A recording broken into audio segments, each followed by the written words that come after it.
Hey guys, tonight we drift back into a moment your high school textbook probably rushed past. The almost absurdly confident departure of Sir John Franklin's 1845 Arctic expedition. You're stepping right onto the creaking deck of HMS Erebus, feeling the sea breeze slap your cheeks awake while the shipyard buzzes around you like a caffeinated beehive. It's all present tense, all unfolding around you, and you're smack in the middle of it, even though, let's be real, you probably won't survive this given the track record. There's bunting overhead, admirals saluting, families waving lace handkerchiefs, and you can practically smell the polished brass mixed with that very optimistic scent of, we definitely planned enough for this. So, before you get comfortable, take a moment to like the video and subscribe, but only if you genuinely enjoy what I do here. If you want to share the vibes, drop your location and the local time in the comments. It's always fun to see where in the world everyone's listening from. Now dim the lights, maybe turn on a fan for that soft background hum, and let's ease into tonight's journey together. You trudge across the bustling wharf, boots echoing on the wooden planks, feeling the low-grade pride humming off the crew. They really think they're about to conquer the last blank spot on the map, the Northwest Passage, that ice-choked labyrinth explorers had been chasing for centuries. The Admiralty has handed Franklin two of the most heavily modified Royal Navy ships ever built. They've got reinforced bows like steel-nosed bulls and steam engines scavenged from old locomotives because who doesn't love recycling technology in the 1840s? One historical fact, these ships actually had steam-driven screw propellers, a big deal back then, even though the engines barely pushed them faster than a lazy kayaker. But still, innovation, hope, a dash of wishful engineering. As you wander deeper into the deck, you catch the scent of fresh pine tar and hear the rhythmic clunk of men moving crates. This is where you get your first glimpse of what will later become the expedition's tragic punchline: food. Thousands of tins stacked high, glinting in the morning sun like metallic promises of survival. You watch sailors hoist them aboard, joking about how they'll eat better in the Arctic than they ever did at home. The quirky tidbit hiding in plain sight. Many of these tins were sealed so sloppily that stray hairs, metal shavings, and mystery flecks were found embedded in the solder. And because the contract was rushed, the supplier basically said, "Don't worry, lads. The Arctic will freeze everything anyway." You can imagine the crew shrugging and accepting this with the same enthusiasm you use when a fast food order is mostly correct. You lean on the railing, soaking in the last warmth of English sun the crew will feel for years. There's Franklin himself, portly, dignified, radiating the calm of a man who believes he's destiny's favorite. He's called the man who ate his boots after an earlier expedition forced him to, well, literally eat his leather gear to survive. And yet here he is again, ready for round two, strutting as if the Arctic personally wronged him and he's here to file a complaint. His confidence washes over the deck like incense, thick, fragrant, and slightly delusional. You feel the ship tremble underfoot as preparations continue. Everywhere you look, there's bustle. Rigging creaks overhead, barrels roll across planks, dogs bark in pens. Yes, they packed sled dogs early on, even though historians still argue whether those dogs were meant for hauling or, awkwardly, for emergency rations. You don't dwell too long on that. Just breathe in the briny smell and the faint metallic scent from the tins crackling in the sunlight. One sailor walks by carrying a violin case, brushing past you with a nod. Music is their comfort, their escape, their Netflix. In a few months, that violin will echo inside a ship locked in ice, each note bouncing between timber walls like a lullaby against despair. For now, though, you just hear warm-up notes drifting into the air. It feels like the last soundtrack of normal life. You wander toward the engine room, feeling how the temperature rises in this metal and coal-scented cave. The steam engine wheezes like an asthmatic dragon, but the engineers proudly pat it like a beloved, slightly unreliable pet. You trace your fingers along the warm pipes, trying to picture them still rumbling months from now when the ships grind against pack ice. The engine's presence is meant to signal progress and modernity, but you sense the quiet irony. It's a machine built for occasional boosts, not full-time survival. Another small joke slips into your thoughts. You're watching sailors argue about how many wool socks count as enough. And honestly, the correct answer in the Arctic is always more than that. If socks were currency, these men would be broke by December. As the tide pulls outward, the atmosphere shifts, anticipation frosting over excitement. Families cling to loved ones with smiles stretched too tight, the kind that say, "We believe in you," and "Please don't die horribly," in the same breath. You watch a young sailor promise his sweetheart he'll bring back stories of polar wonders. You, floating quietly beside them, know he won't get the chance. But in this moment, the hope is thick enough to touch. The ship finally eases away from the dock, water curling along the hull like a soft sigh. The crowd cheers, flags wave. A cannon booms somewhere behind you, and you stand there, not as a tourist, but as a silent observer strapped into a ride you can't get off. As the coastline shrinks, you feel the mood on deck loosen. Sailors lean on barrels, swapping early jokes about how they'll probably have the Northwest Passage wrapped up before Christmas. Someone tosses an orange in the air. Fresh fruit for now, scurvy souvenir later. The sun glitters across the water as if blessing the voyage. You know better. You know this glow is just the last warm whisper before the Arctic clamps down on them like a steel trap. Still, you stroll the deck, breathing in the salty spray, letting the ship's gentle rocking lull you. It's the calm before a storm that will last years. And as the ship aims northward, slicing through waves with almost heroic optimism, you trail your fingertips along the rail, feeling the hum of human ambition, brave, stubborn, and completely unaware of the disaster quietly waiting on the horizon. You stay on deck as the coastline fades behind a thin veil of morning haze, and your gaze keeps drifting back to those towers of tin stacked like miniature bronze fortresses. They gleam in the sun, neat columns, perfectly shaped, reassuring in their own way. From afar, they look like symbols of abundance, like the expedition won't just survive the Arctic, but practically picnic through it. You wander closer, letting your hand brush one of the crates, feeling the rough wood vibrating with the motion of the ship. You can practically hear the echo of Admiralty briefings in the background.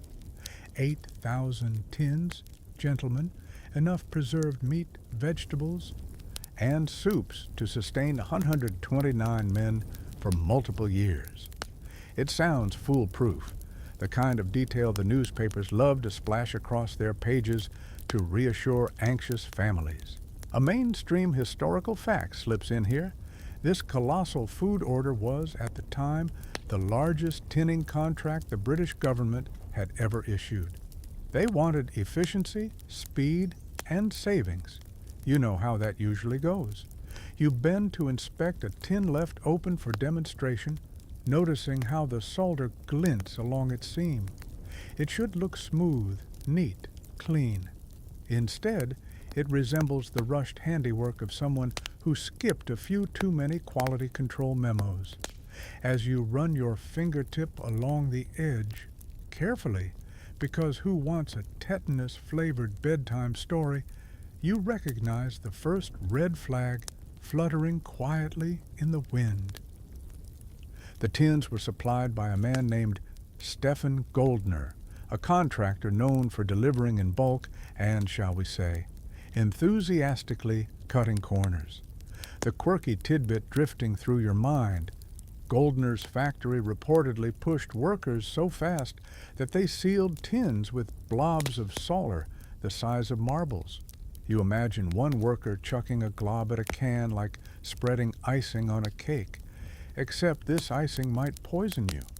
You pry gently at the corner of a crate, peeking inside at the labels: beef, pork, carrots, soup. It all reads comforting enough. You picture yourself ladling out thick stew on a moonlit Arctic evening, steam rising like a soft ghost. It should feel safe. But you sense the truth swirling like mist through your lungs.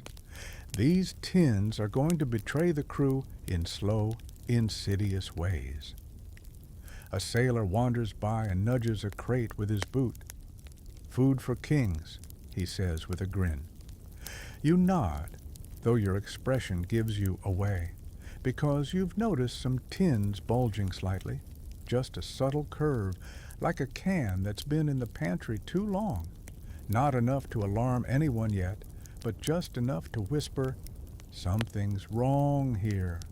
You push deeper into the storage area, ducking under beams, brushing shoulders with stacked barrels of biscuits and casks of lemon juice, the official scurvy prevention tactic. One barrel leaks slightly, its sticky sweetness trailing along the floorboards. You slip on it for half a second and recover with a whispering laugh. Joke number one: if this mission fails, at least you'll have left behind the world's first citrus-flavored ghost. Your attention returns to the tins, because you sense they're the quiet heart of the story, quiet like a snowdrift concealing a cliff. You crack open one with a small tool left lying nearby, and immediately the smell hits you. It's not rotten, not yet, but it's faintly metallic, faintly unnatural, like meat that spent too long making small talk with molten solder. You swirl a bit with a spoon.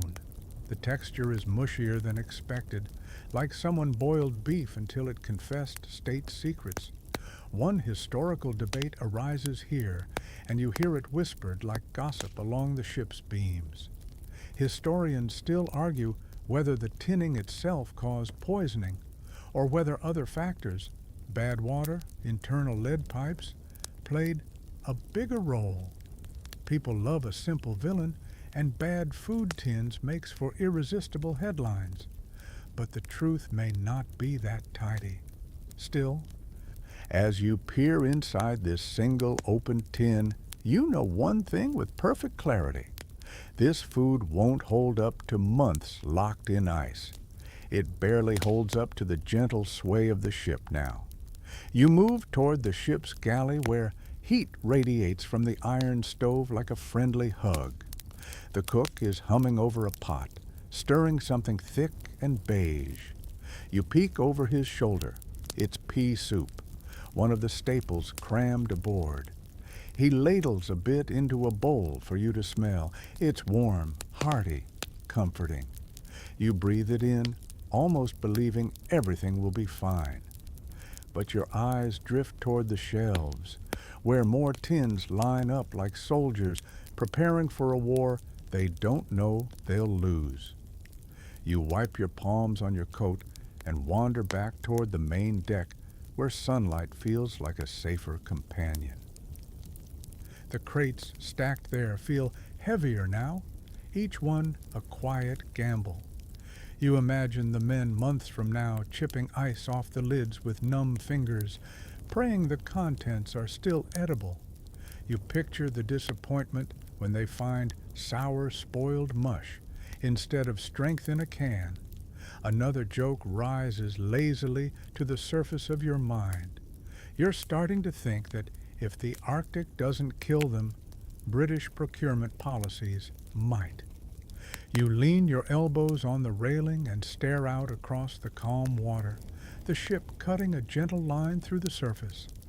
The contrast is almost soothing. This smooth early journey versus the rugged future waiting just beyond the horizon. You close your eyes for a moment and let the rhythm of the waves lull you into the story's deeper current. When you open them again, you notice small things you missed before. Tins left in the sun warming more quickly than they should, a solder seam flecked with something unidentifiable, a faint discoloration on a label. Every detail is a thread tugging loose from the illusion of preparedness.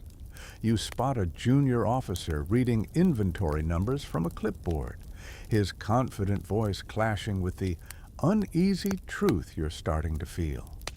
They have plenty, but plenty doesn't matter if decay is already weaving through the supplies like a patient moth.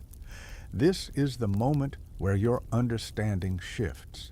You're no longer seeing food, you're seeing time bombs sealed under metal.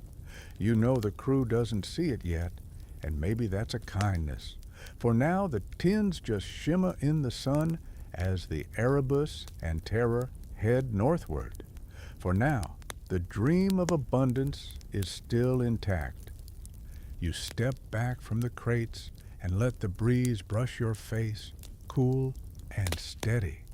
The ship creaks, gulls wheel overhead, and the horizon stretches open like an invitation. Everything looks calm, almost peaceful. But deep below deck, in the shadowed storage rooms where the tins sit stacked like promises made in haste, the quiet betrayal has already begun. You step away from the shimmering towers of tins and feel the air shifting as the expedition pushes farther north, the temperature lowering in thin, polite increments, like the Arctic is introducing itself with a chilly handshake before the bone-crushing hug comes later. You wander toward the bow, boots tapping in a slow rhythm, and watch as the mouth of Lancaster Sound opens before you. It feels vast, pale, and silent. The kind of silence that makes you glance over your shoulder just to check if the world is still there. You rest your hands on the icy rail as the ships glide forward. The water darkens, the wind stiffens, and the crew's routines settle into predictable loops. Morning bells, deck scrubbing, sail checks, meals, watch rotations. You see men in wool caps joking as they coil ropes, their laughter sharp against the cold air. But underneath the soundscape, there's a tension humming like a tight violin string. The real Arctic is beginning to reveal itself, slowly, patiently, like a cat testing paw first before pouncing. A mainstream historical fact brushes your memory. Lancaster Sound had been successfully navigated by earlier explorers, so Franklin and his officers assumed this stretch would be one of the easy parts. You almost snort at that. Nothing about a frozen maze is ever easy, but optimism is free, so sailors use it liberally. You stroll along the deck, following the crew's daily rhythms. A petty officer checks compasses and chronometers, calling out coordinates that sound reassuringly scientific. Another group tests the pumps, listening for the telltale gurgle that says the ship remains watertight. The cold bites harder now, stinging your cheeks with a playful cruelty. You breathe out, watching your exhale drift away like a ghost auditioning for a role. As you head below deck, the warmth fades quickly. You duck through a low doorway and enter the mess area. The men sit shoulder to shoulder, spoons clinking against pewter bowls of thick soup. You slide between them, feeling their body heat mixing with the scent of wool and damp boots. They gossip about weather, about possible whale sightings, about whether the engine will hold up when the ice thickens around them. Someone jokes that the Arctic breezes are refreshing, which earns a round of snorts. Joke number one, you're tempted to add that refreshing usually describes mint gum, not air that could exfoliate your soul. You drift farther aft, hearing the rhythmic scrape of sharpened blades. A group of sailors maintains their tools, ice saws, knives, small axes. Their movements are calm, practiced, almost meditative.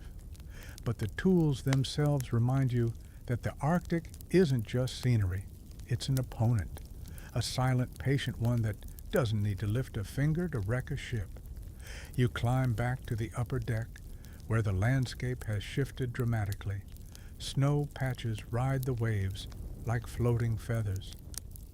Small chunks of ice bump against the hull with soft thunks, gentle warnings. The officers pace with spyglasses, scanning the horizon. Their faces are composed, but their eyes flick in quick, sharp motions. They know the real ice, the thick, immovable sheets, could be just beyond the next stretch of fog. The quirky tidbit creeping into your thoughts, Victorian sailors believed that Arctic mirages, strange visual distortions called fata morgana, were signs of land or open water where none existed. You squint toward the horizon, half wondering if that shimmering line is real or just the Arctic trolling you. A flock of seabirds circles above the ship, their calls echoing in the cold air. One lands on a yard arm and eyes you like it's judging your layering choices. You wave half-heartedly, knowing you can't win an argument with a bird that thrives in temperatures below your freezer setting. You pause near the rigging as a sailor climbs down with tar-blackened hands. He grins and tells you the crew swears that if you listen closely at night, you can hear the ice singing as it forms. You nod, and he adds with a wink that historians still argue whether that's true or whether sailors were just hearing the ship groaning under stress. You store the image away, the Arctic humming lullabies through frozen teeth. Below your feet, Erebus and Terror plow forward, steam engines grumbling like old men forced from their naps.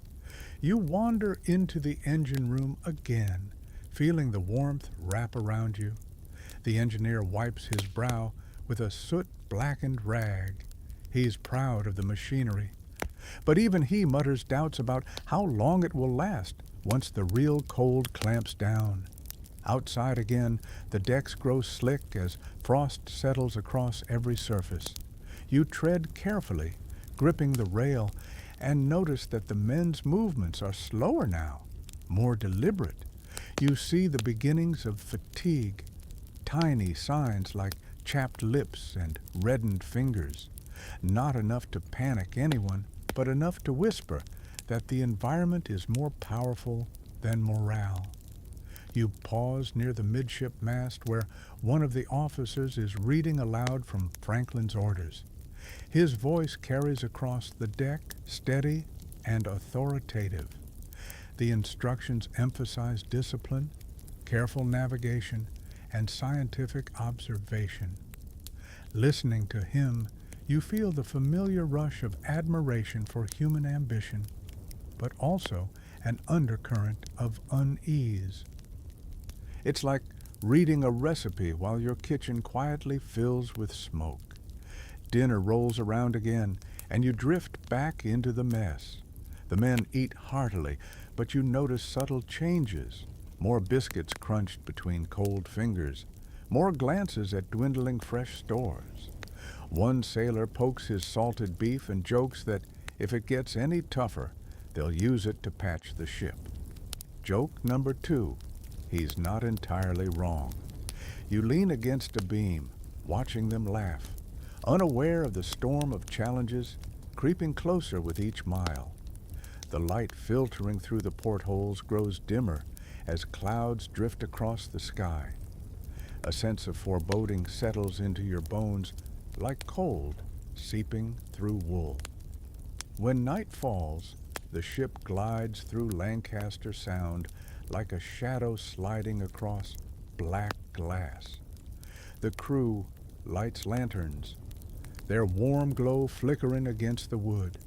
The contrast between light and darkness feels sharper here, harsher. You step onto the deck again, feeling the wind lash across your face. The air tastes different, more metallic, laced with frost. You hear the faint cracking of ice in the distance, soft, like someone stepping on thin glass. The sound makes you grip the rail instinctively. It's a reminder that the environment is watching, waiting. Another quiet joke surfaces in your thoughts. At this point, even the ice probably has a better 5-year plan than Franklin. And so you stand there, wrapped in cold and anticipation, as Erebus and Terror move deeper into Lancaster Sound. The routines continue. The men stay dutiful. The officers stay confident. But the Arctic is shifting. It's preparing. And you feel, deep in your bones, that the quiet stability you're experiencing now is just the prelude to the unraveling ahead. You wake, or at least drift upward through the soft haze of the ship's rhythms, to the metallic cough of the steam engine sputtering beneath your feet. Erebus shivers once, then again, like an old man clearing his throat before trying to stand on a frosty morning. You wander toward the engine hatch, feeling each vibration in the floorboards. The warmth you expect is there, but thinner, like someone turned the stove down one notch too far. You lean over the railing near the hatch and watch wisps of steam curl upward. The engineers below scramble around the machinery, tightening valves, muttering encouragements as if sweet-talking an uncooperative pet. The engine huffs in reply, big energy for 10 seconds, then a wheezy sag. It's not broken. Not exactly, just temperamental. The Victorian equivalent of a laptop that only charges when the cord is bent just right. A mainstream historical fact surfaces as you watch. Franklin's ships really did carry old locomotive engines retrofitted for marine use. Brilliant idea on paper, questionable idea in an environment cold enough to make brass snap. The engineers know this, though they pretend otherwise. They exchange glances that say, "We agreed not to say 'I told you so' until after dinner." You back away as the hatch slams open and a puff of steam escapes with a hiss. One of the engineers pops his head out, face shiny with sweat despite the cold. He waves a wrench triumphantly as though he just negotiated peace between man and machine. But you hear the engine's next cough and know the treaty is temporary. As you move toward the bow, you feel it. The ship is slowing, not stopping, just pressing through something thicker than water. You peer over the side and watch scattered ice bumps drift past like pale stepping stones. A few scrape against the hull with soft, unpleasant whispers. The pack ice hasn't closed in yet, but it's sending early postcards. You head toward the quarterdeck, where officers study the horizon through frosted spyglasses. Their breath forms tiny clouds that drift sideways in the wind. One officer frowns at the sky, muttering about changing conditions. Another mentions how temperatures dropped faster than expected. And somewhere in the background, the engine coughs again, like it wants to weigh in on the conversation. You step back from them, letting their worried chatter blend with the creaking of rigging overhead. The sails flap lazily, too little wind to help much. With the engine unreliable and the sails doing their best impression of tired laundry, the ships crawl forward. You feel the slowness in the deck's rhythm, each shift of the hull more labored than before. You stroll along the deck and notice sailors chipping frost from ropes and railings. It gathers faster now, forming icy film over metal fittings. You reach out and scrape a layer with your nail. It flakes off like frozen sugar. When you flick it away, the Arctic wind snatches it instantly, scattering it like ashes. One sailor jokes that soon they'll have to shovel the ship free like a buried cottage. Joke number 1. You laugh quietly because the dark humor masks the truth. The Arctic doesn't need drama to be dangerous. It kills slowly, methodically, like a bureaucrat following procedure. You pause near a coil of rope stiffened by frost. As you tug on a length of it, it feels like dragging a frozen snake, rigid, reluctant to move. A quirky tidbit wanders through your mind. Early Arctic sailors sometimes slept with smaller ropes or metal tools inside their coats, so they wouldn't freeze solid by morning. Imagine waking up with a small anchor imprint on your ribs. That's commitment. The wind picks up suddenly, sharp as a paper cut. You brace yourself, gripping the rail. Visibility dips. A fine haze drifts across the water, ice dust, tiny shards suspended in air. You blink quickly as a few sting your cheeks. It's beautiful in a harsh, glittery way, like standing inside a shaken snow globe that wants you gone. You make your way toward the foredeck where the lookout clings to the mast platform, wrapped in layers of wool and oilskin. His voice carries faintly downward. Ice ahead. Not a shout of alarm, just information, though it makes your stomach drop anyway. You peer into the distance. Large sheets of ice float in lazy, shifting patterns. The edges broken but thick. They bump and grind softly against one another, emitting tiny groans that seem too human for comfort. The ships adjust course, nudging between openings like giant fish finding their way through coral. You watch as a few sailors grab long poles, positioning themselves at the bow to push smaller chunks aside. The poles thud rhythmically against the ice, sending subtle vibrations up through your palms as you rest against the railing. It's delicate work. Push too hard and you slip. Push too soft and the ice wins. A low rumble echoes through the hull, the engine kicking in again. It surges, then sputters. The officers glance sharply at one another. The chief engineer bursts onto deck and shouts that the boilers are struggling.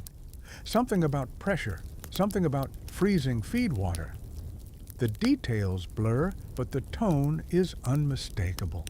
They are losing a fight to cold metal, and cold metal always wins. Historians still argue whether the biggest mechanical failures happened early on or later in the expedition. You listen to the engine cough and decide the timeline feels pretty immediate from where you're standing. You move aft to escape the rising tension and find a sailor polishing a brass compass, housing with determined optimism. He hums a jaunty tune, anything to drown out the sound of engines choking on frost. You watch him for a moment, appreciating the stubbornness of morale. Then the ship lurches slightly. Not much, just a twitch. But you feel it in your bones like a warning tap on the shoulder. The sound that follows is worse, a distant low scraping like a giant fingernail dragging across stone. The hull is nudging a larger ice floe. You hold your breath. The officers bark orders, the sailors spring into motion, and the ship eases away carefully, like tiptoeing past a sleeping giant. When the moment passes, adrenaline fades from the crew like evaporating mist. A few sailors curse softly. Another makes a second joke, claiming he aged 10 years in 10 seconds. Joke number 2. You shake the tension from your shoulders and continue around the deck. Overhead, clouds thicken. The light dims to an icy blue that feels less like daylight and more like the world forgetting to turn on its lamp.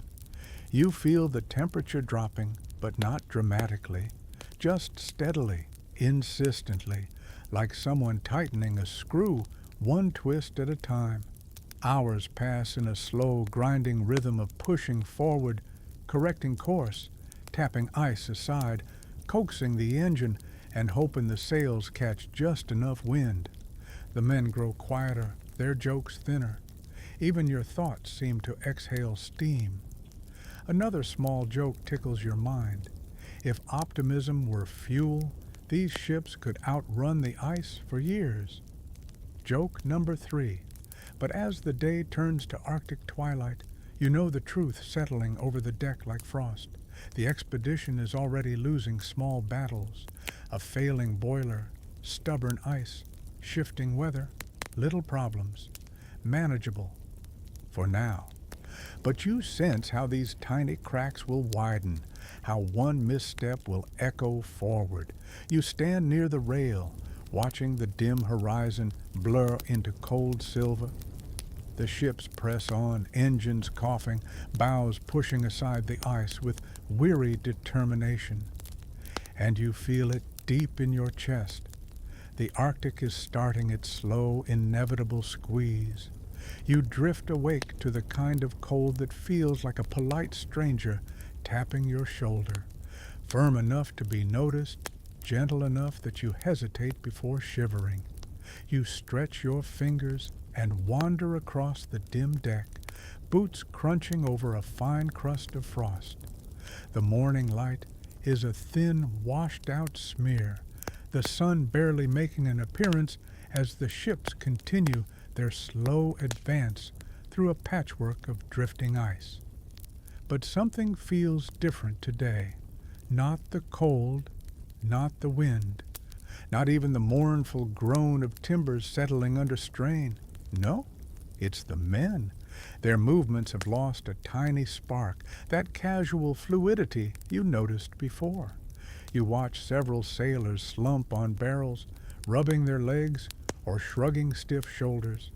A few scratch absent-mindedly at their gums, wincing as if something tender lurks beneath the surface. You approach the galley, pulled by the familiar warmth of the stove and the promise of breakfast.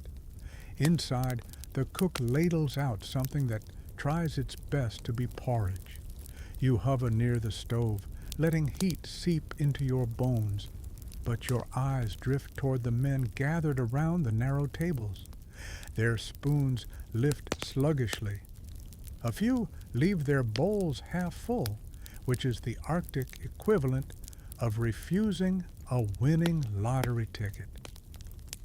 A mainstream historical fact slides into your awareness. Even before the ships became trapped, there were early murmurs of declining health among some crewmen. Not dramatic, not alarming, just little symptoms that hinted at deeper problems. In an environment where every calorie counts, losing your appetite is practically an omen. You watch one sailor push his bowl away and mutter that the food tastes off. Another taps the rim of his tin mug and jokes that the tea has the flavor profile of boiled boot water. Joke number 1. A few chuckle, but their laughter is tight. They're tired in a way that sleep doesn't cure. You slide between benches and sit beside a young seaman named Thomas, who stares into his porridge like it holds philosophical meaning. He forces a smile and tells you he's fine, but then mentions how his legs feel funny, achy, heavy. You notice him nudging his gums with his tongue, almost wincing. It's subtle, like the early chapters of a book you know ends badly. You move deeper into the ship, following the narrow passage toward the sick bay. It's a modest space. 2 hammocks, a cabinet of medicines, a table scattered with instruments that gleam dully in the low light. The ship's surgeon, good sir, examines a crewman seated on a small stool. You hover quietly behind him, watching as the sailor extends trembling hands. Good Sir frowns, asks questions, presses gently on swollen joints. His expression doesn't give much away, but the tightness in his jaw does. You notice a small red blotch on the sailor's shin. Not dramatic, not worrying to a layperson, but you've seen enough to recognize it as an early scurvy spot. Your stomach sinks. You back away, bumping into a shelf that rattles with glass bottles. One rolls to the edge, and you catch it just before it falls, earning a soft whisper from Good Sir. Careful. Supplies are precious. You nod, feeling the weight of every small resource on this ship. Everything matters up here, every crumb, every drop of lemon juice, every unspoiled tin. But the lemon juice supply, you recall, was treated with unreliable methods, heated during preservation, possibly enough to destroy the very vitamin they needed. You lift the bottle in your hand and read the faded label. You can almost hear the tragic irony sighing between the lines. You return to the deck, breathing in air so crisp it almost stings. Several sailors stand huddled near the rail, stamping their feet for warmth. One complains his joints feel stiff. Another rubs his temples. The chatter carries a subtle edge, uncertainty layered beneath routine. Historians still argue whether the early symptoms can be blamed on compromised lemon juice, spoiled tins, cold-related stress, or plain vitamin deprivation. The truth is murky, floating somewhere between all of those. But you can feel the crew's vitality draining slowly, like sand slipping through a timer they don't realize has been flipped. You wander toward a group sorting through provisions. They pry open a tin of beef, and the moment the lid lifts, a strange odor slithers out. Not entirely rotten, but sour, metallic, wrong. A few sailors wrinkle their noses. One mutters that the food has attitude. Joke number 2. The officer, overseeing the provisions, orders the tin discarded, but the worry on his face is unmistakable. Spoilage. This early? This far from winter? You follow the trail of anxiety back to the deck, where Franklin stands near the rail, peering toward the horizon. His coat snaps in the wind. His breath forms brief clouds before vanishing. He tries to radiate confidence, hands clasped behind his back, posture upright, but even he seems subdued. Leadership can't warm your blood or sweeten your rations. The winds shift again, colder now. You pull your coat tighter and wander aft, where 2 sailors lean against the rail, whispering about a third crewmate who collapsed briefly that morning. You listen quietly as they debate whether it was exhaustion, illness, or just slipping on ice. Their voices have that hollow ring, the kind of tone people use when they're trying not to worry. A quirky tidbit nudges your mind. Some polar explorers carried mustard powder because they believed smearing it on sick men's chests could stimulate vigor. You picture someone suggesting that hear and cringe affectionately at Victorian medical optimism. Above you, a gust rattles the rigging. Flags snap violently. The ship shudders as if shaking off a bad dream. Later in the day, the crew gathers for another meal. Bread hard enough to double as construction material. Beef tasting increasingly strange. Pea soup thin as a rumor. You take a seat among them again, sensing the shift in morale. Fewer jokes, more silent chewing. One man picks at his food and mutters that even the Arctic foxes would turn up their noses at it. Joke number 3. You watch them push through the meal out of discipline, not appetite. Their faces pale in the cold light, their gum lines swollen just enough to hint something's wrong. Fingers tremble faintly around spoons. The signs are small, but unmistakable. You slip outside again, letting the frigid wind cleanse your thoughts. The horizon stretches in every direction, white, blue, gray, a watercolor painting unfinished and freezing. The men are weakening slowly, quietly. No drama, no sudden collapse. Just energy leaking away like warmth from a cracked window. And you feel it too, settling in your bones. The expedition isn't quite starving yet, but the early shadows of hunger and deficiency are creeping closer, step by step, waiting to grow bolder. You linger near the rail, letting the cold sharpen your breath as the ships creak and groan under their slow push west. The sky is low, heavy, like it's thinking about settling onto the masts just to see what would happen. The men shuffle through their routines with tired limbs and stiff joints, and beneath all of it, you sense a new unease humming quietly, like a whispered rumor no one wants to repeat out loud. You step inside the officers' mess, drawn by the faint glow of lantern light. Maps lie spread across the table, pinned down with inkwells and knives. Beside them sits something small and unassuming, a tin lid, newly removed, its underside speckled with tiny gray fragments. An officer taps the rim with his fingernail and mutters about contamination. You move closer, studying the silvery flecks clinging to the solder seam. It looks like glitter someone sprinkled on in a hurry. Except glitter doesn't make your gums bleed. A mainstream historical fact quietly slots into place.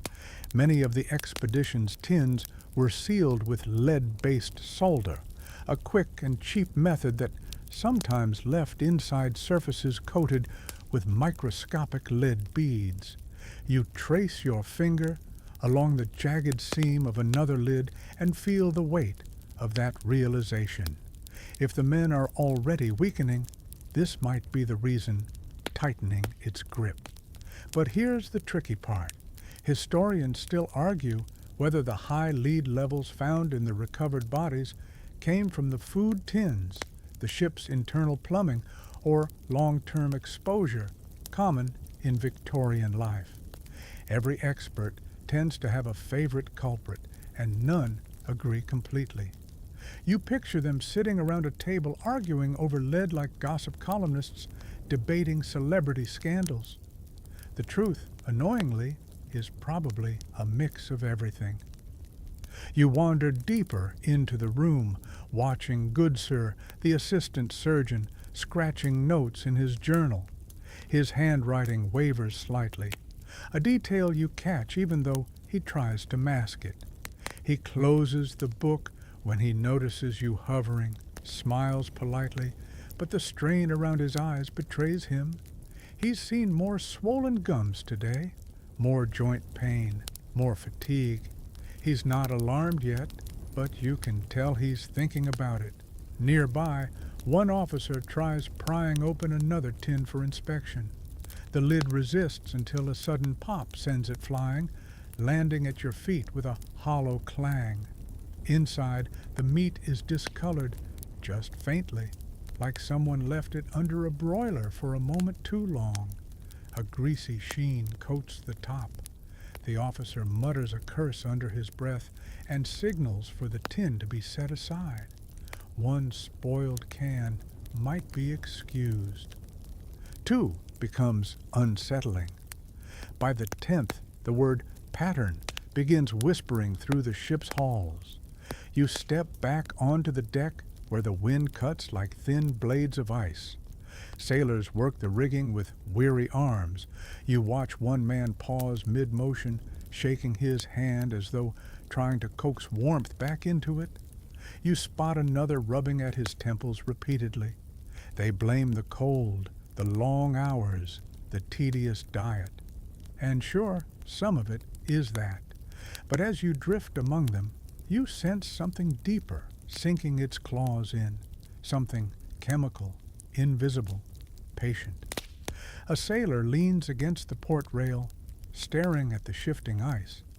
When you ask if he feels well, he shrugs and jokes that his head feels stuffed with wet wool, and his legs think they're 70 years old.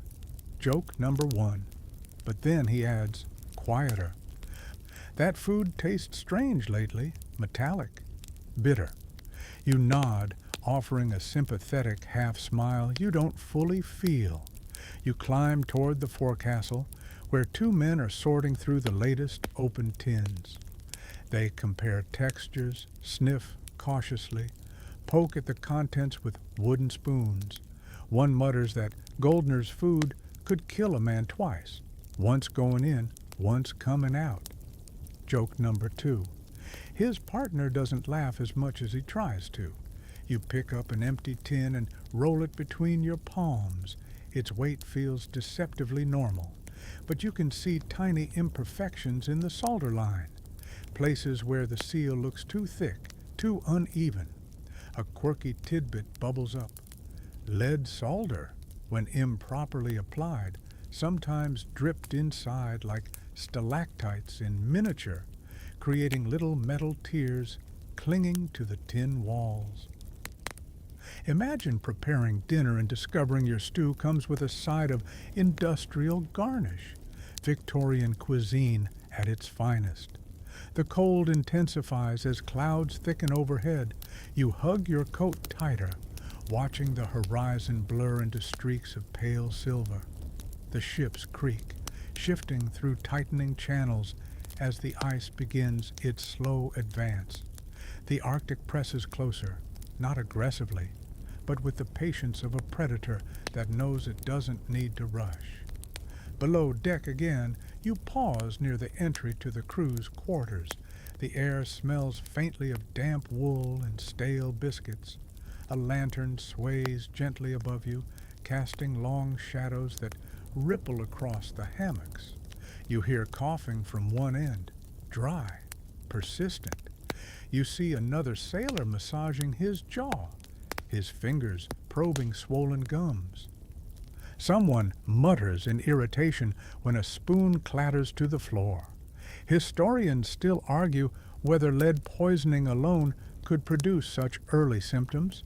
Some believe the men would have needed to consume enormous quantities of contaminated food. Others think the accumulation over weeks, combined with stress, cold, and poor diet, created a perfect storm. Standing here, you can feel the storm building. You move toward the midship ladder, but the whole ship rocks gently as it nudges against another patch of ice. A metallic knock rolls along the hull like knuckles rapping on a door. A few sailors look up instinctively. The Arctic is communicating again, soft warnings spoken in frozen language. As afternoon bleeds into a dim, colorless evening, you drift to the captain's cabin. Franklin sits at his desk, reviewing logs. A teacup rests beside him, and when you glance into it, you notice the faint shimmer of sediment swirling at the bottom. You try not to think about what it might contain. Franklin doesn't notice your stare. He's busy writing with slow, deliberate strokes. His confidence isn't gone, but it's thinner now, like ice stretched across open water.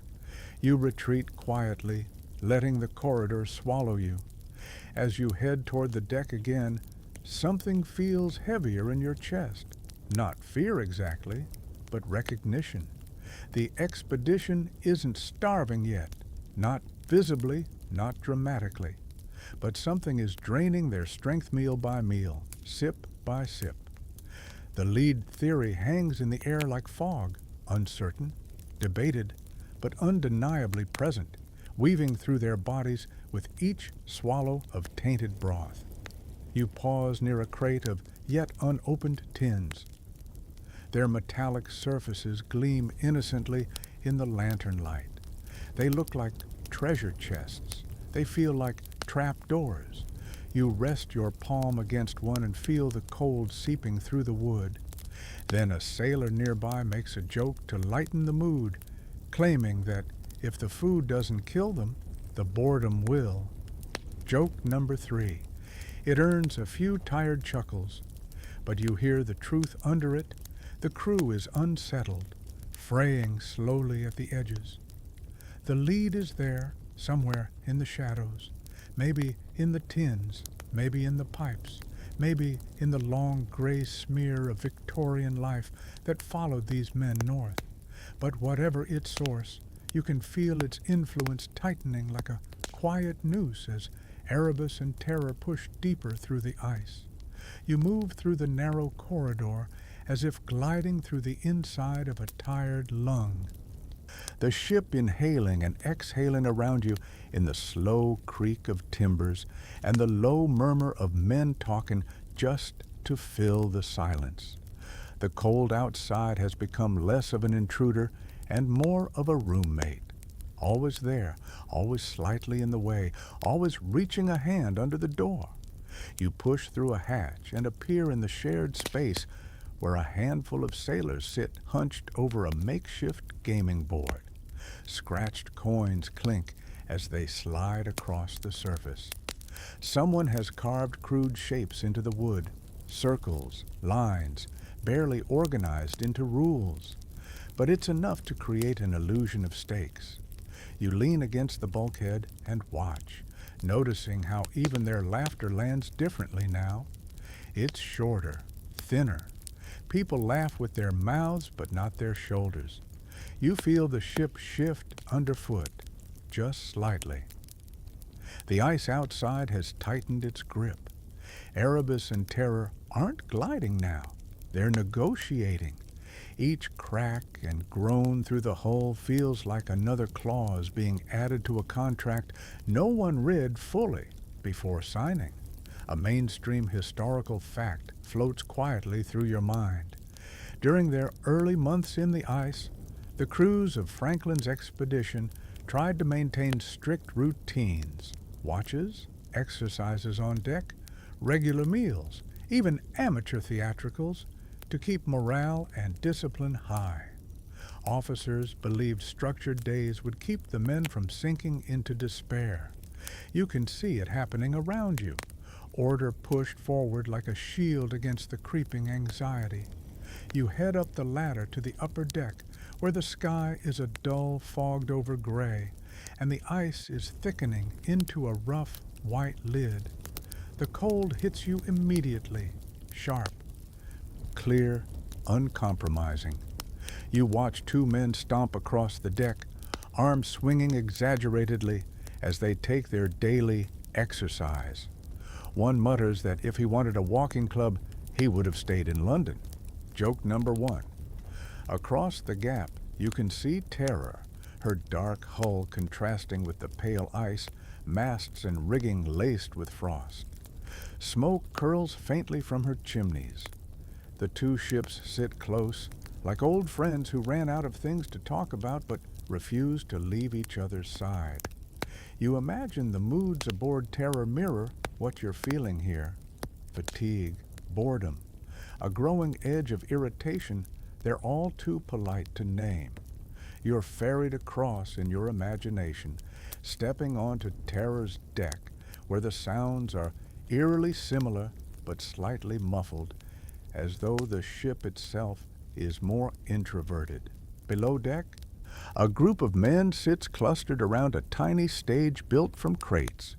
One sailor, wearing a badly stuffed makeshift dress and an improvised bonnet, prances back and forth as laughter ripples through the room. Shipboard theatricals, essential Victorian morale tech. A quirky tidbit bobbing up in your thoughts. Polar expeditions sometimes brought costumes and scripts specifically for staging plays in the Arctic. Imagine hauling trunks of frilly outfits into a frozen wasteland so someone can convincingly pretend to be Lady something or other while ice groans outside. You watch as the lady flutters a handkerchief and a mock hero collapses dramatically at her feet. The men howl with laughter, and for a moment You feel the tension loosen like a knot being gently untied. Then the performance ends.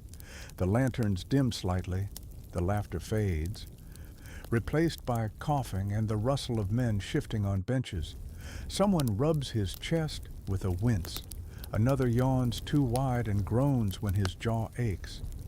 You see an officer watching from the back, face half-shadowed, taking mental notes not on the acting but on who looks the weakest. Back on Erebus in your drifting viewpoint, you find yourself in the officer's mess again. The mood here is quieter, more brittle. Maps are still spread across the table, but they've turned into something else. Not promises, but possibilities. Lines of penciled routes snake along empty spaces, labeled only with icy names, sounds, bays, channels. Franklin's officers discuss options in measured tones. Wait out the ice. Press on when it clears. Trust the seasons. Trust the stores.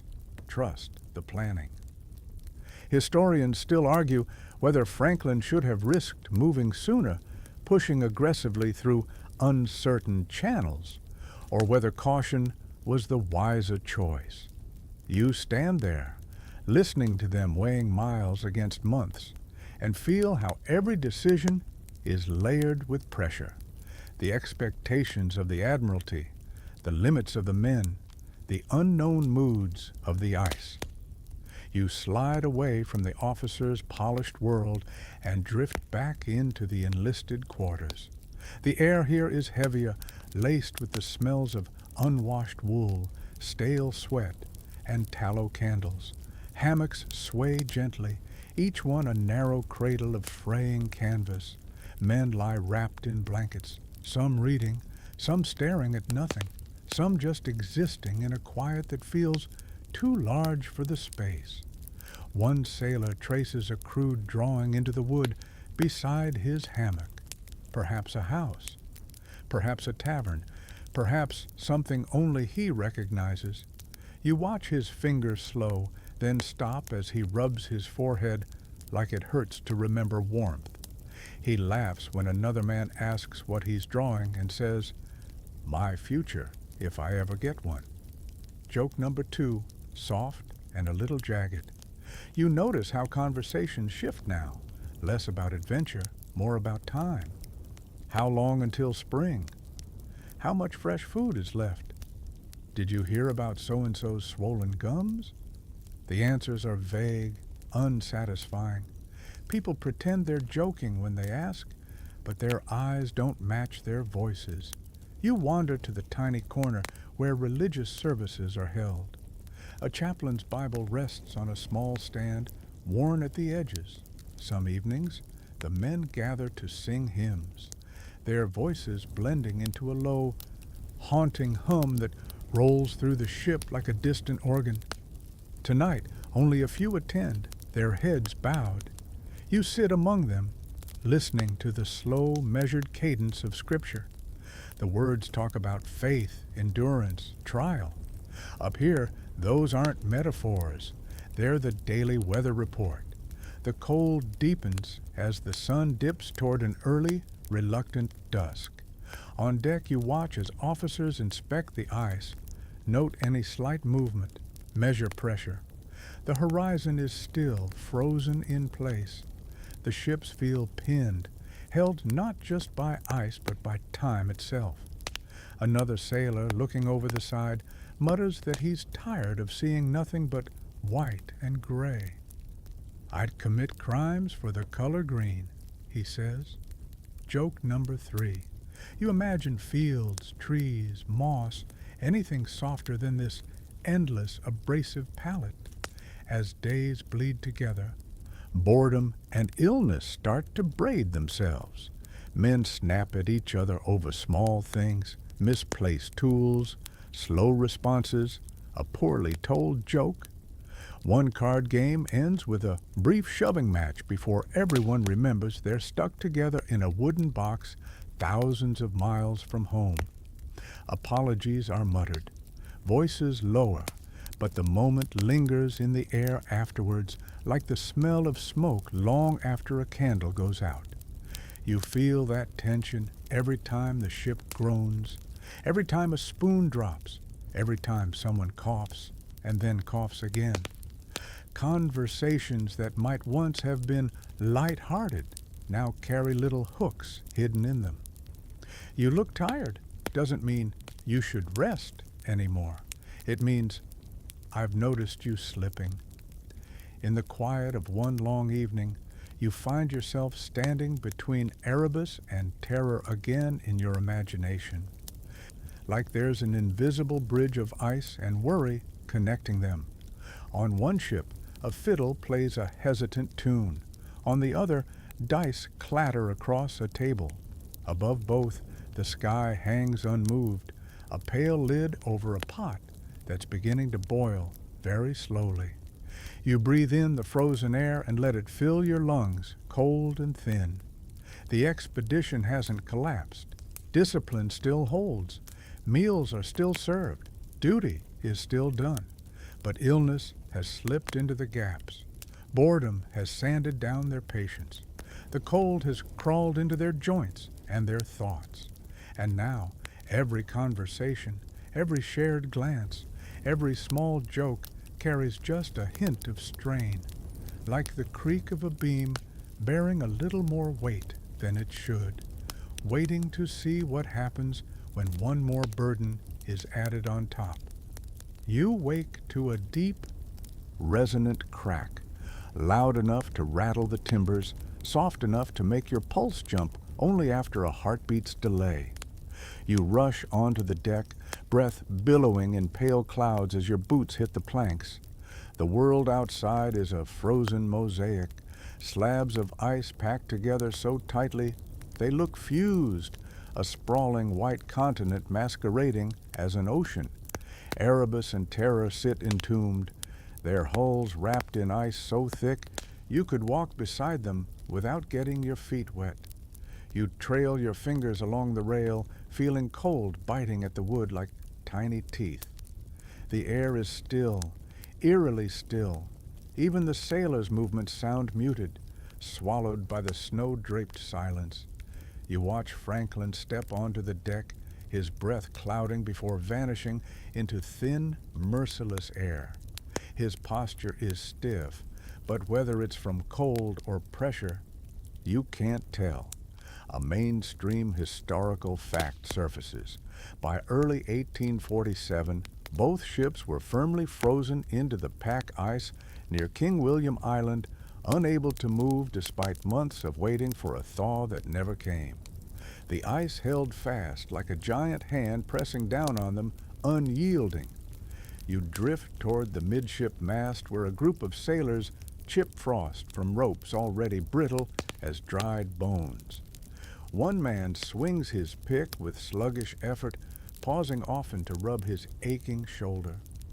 Another coughs, dry, harsh, the kind of cough that sounds like something scraping the inside of his ribs. Officers gather near the starboard side, speaking in low, tight voices.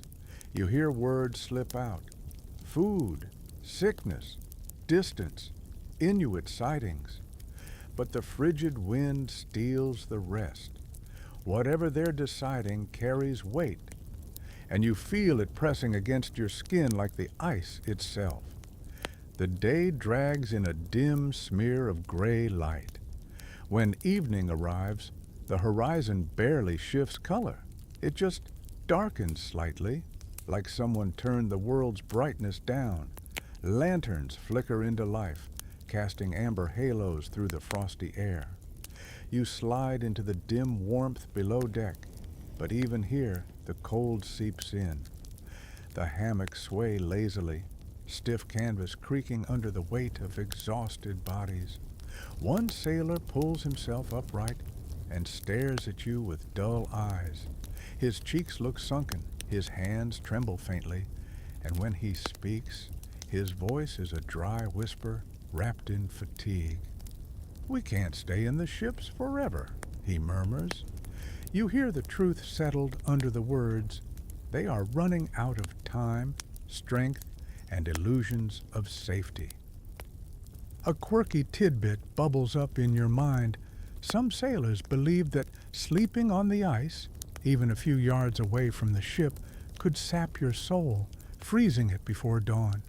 They joke about ghost patches, places where unlucky men supposedly woke colder than death itself. You're not sure if the fear is superstition or survival instinct wearing a spooky hat. You climb back up to the deck after night settles, feeling the temperature drop sharply. Stars scatter across the sky like shards of glass. The ice groans beneath the ships, undulating with slow, deep cracks that vibrate through your bones. It sounds alive, ancient, restless, impatient. At dawn, the meeting happens. Officers call the crew to the deck. Breath clouds drift like smoke as the men gather in frost-crusted lines. The announcement drops into the air with no softness, no cushioning, like something heavy thrown into snow. They will abandon the ships. You feel the words land inside your chest with a thud. The sailors shift uncomfortably. A few mutter prayers. Others simply stare at the masts, the decks, the equipment, the only home they've had for years. The decision feels like tearing a ship in half. Not the wood, but the spirit. They must travel overland, over ice, to find safety, to reach land, to survive. You watch as preparations begin, slow and reluctant. Boats, heavy, whale-sized lifeboats, are lifted and placed onto specially constructed sledges. The process takes hours, each step a negotiation between wood, rope, and raw human muscle. The sledges are monstrous contraptions, part drag sleigh, part coffin, part wishful thinking made of planks and iron. Sailors strain, leverage, heave. Their boots slip on the ice. Someone shouts for more hands. Someone else curses as frostbite bites through thin gloves.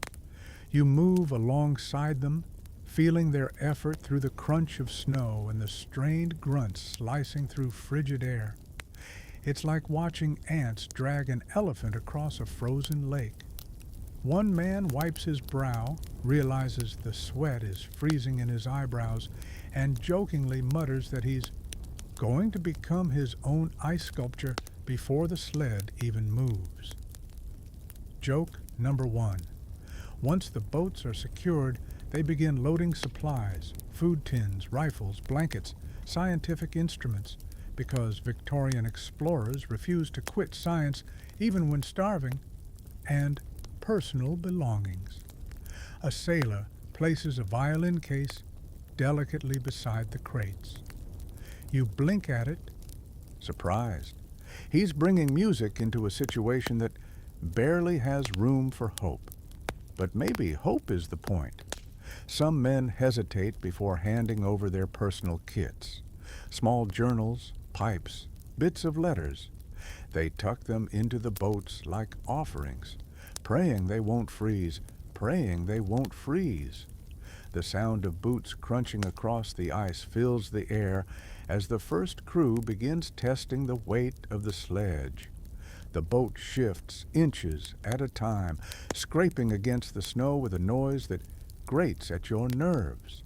Progress is glacial, pun unavoidable, but every inch forward feels like dragging fate itself. You follow them off the safety of the ship and onto the open ice. The moment your boot hits it, you feel the difference. It's not a surface, but a thin promise stretched over peril. You imagine the ocean lurking below like a silent, black mouth. The first steps feel surreal. You're walking where, months earlier, waves roared. Now everything is solid, white, and endless. The men bend their backs against the ropes tied to the boat, their legs shaking as they haul the immense weight. Hours pass, muscles tremble, breath burns. The cold creeps in deeper.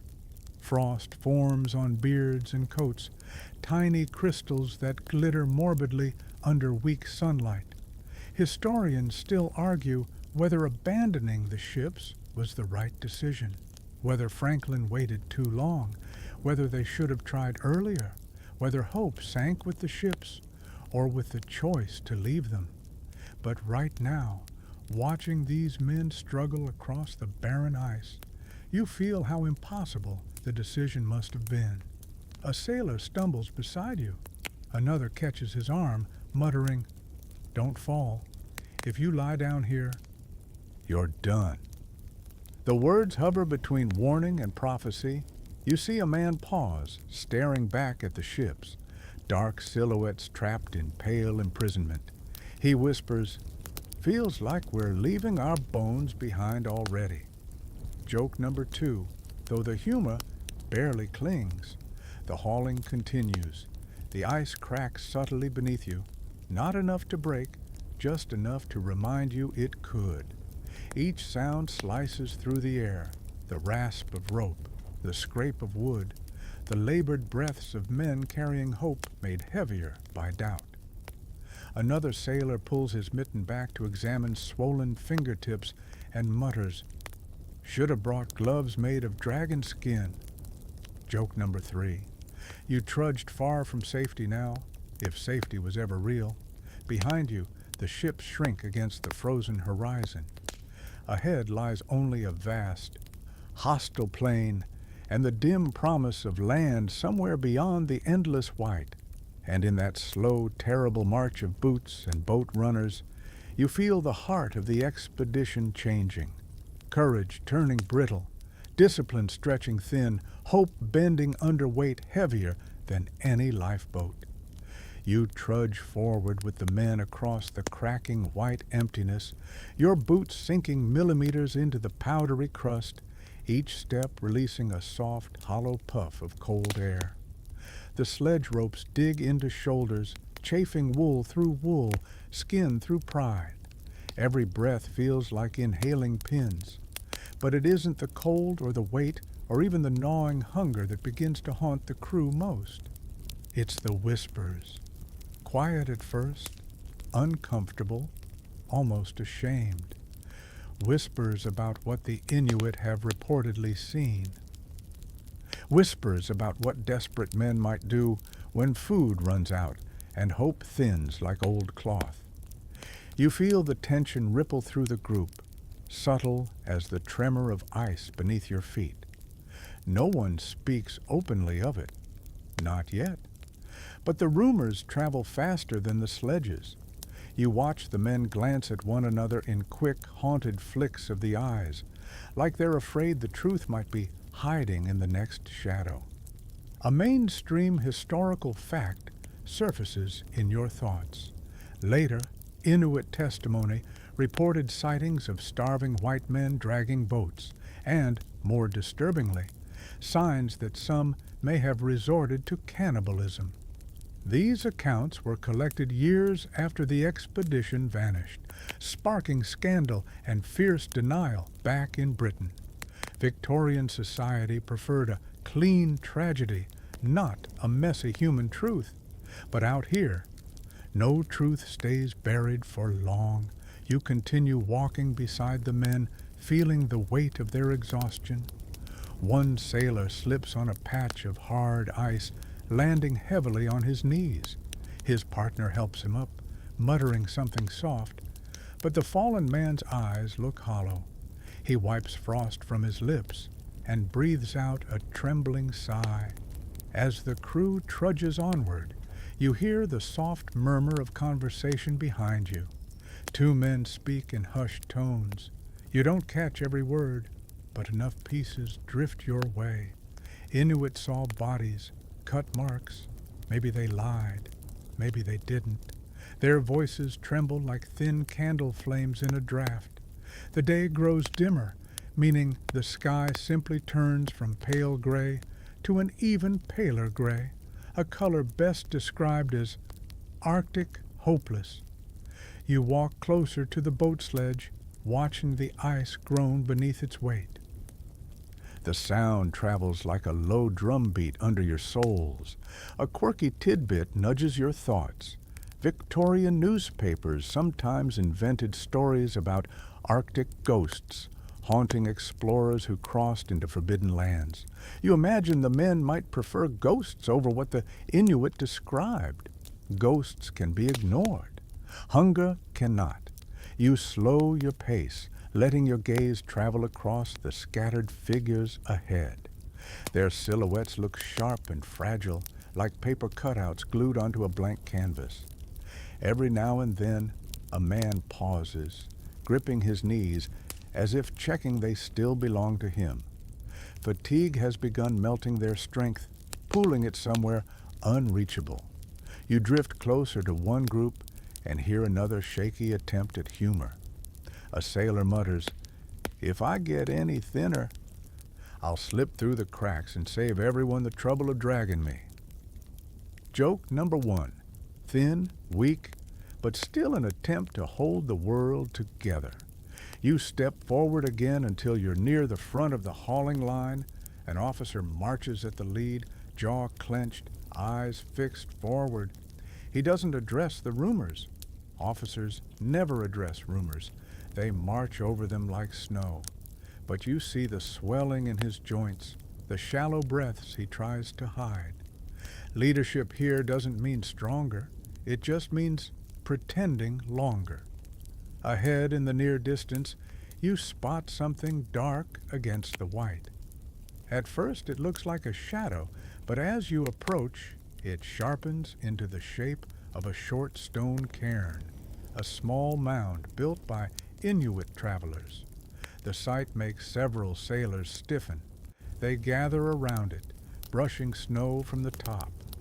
Finding nothing but a few scattered stones and ancient silence. Someone murmurs, "They've been watching."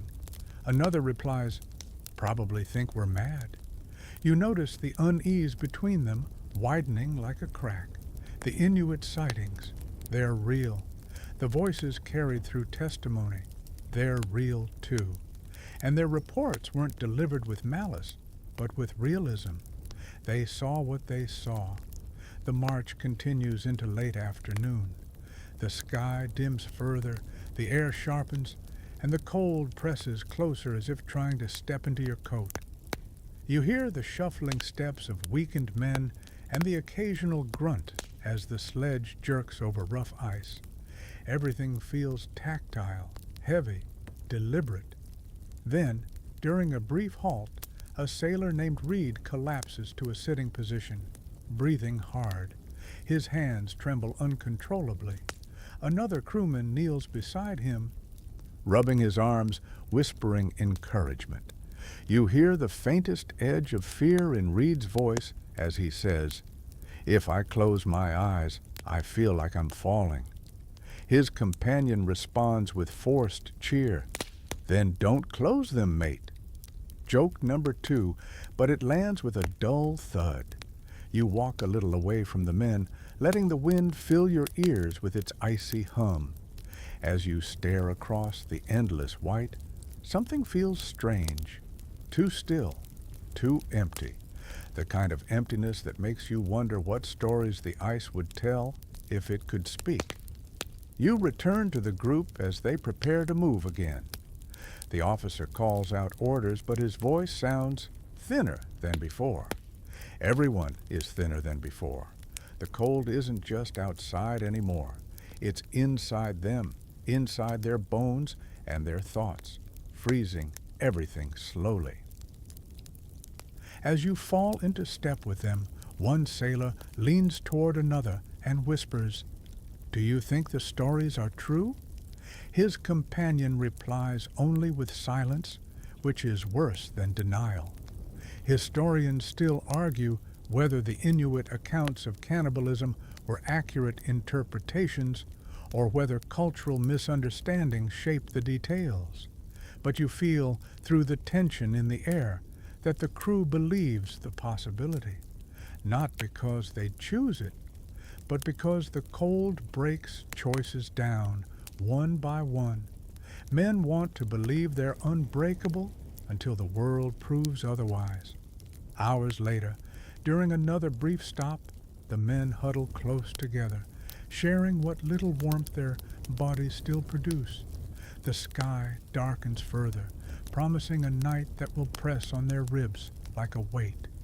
You sit among them, listening to their breath, some shallow, some ragged, some trembling.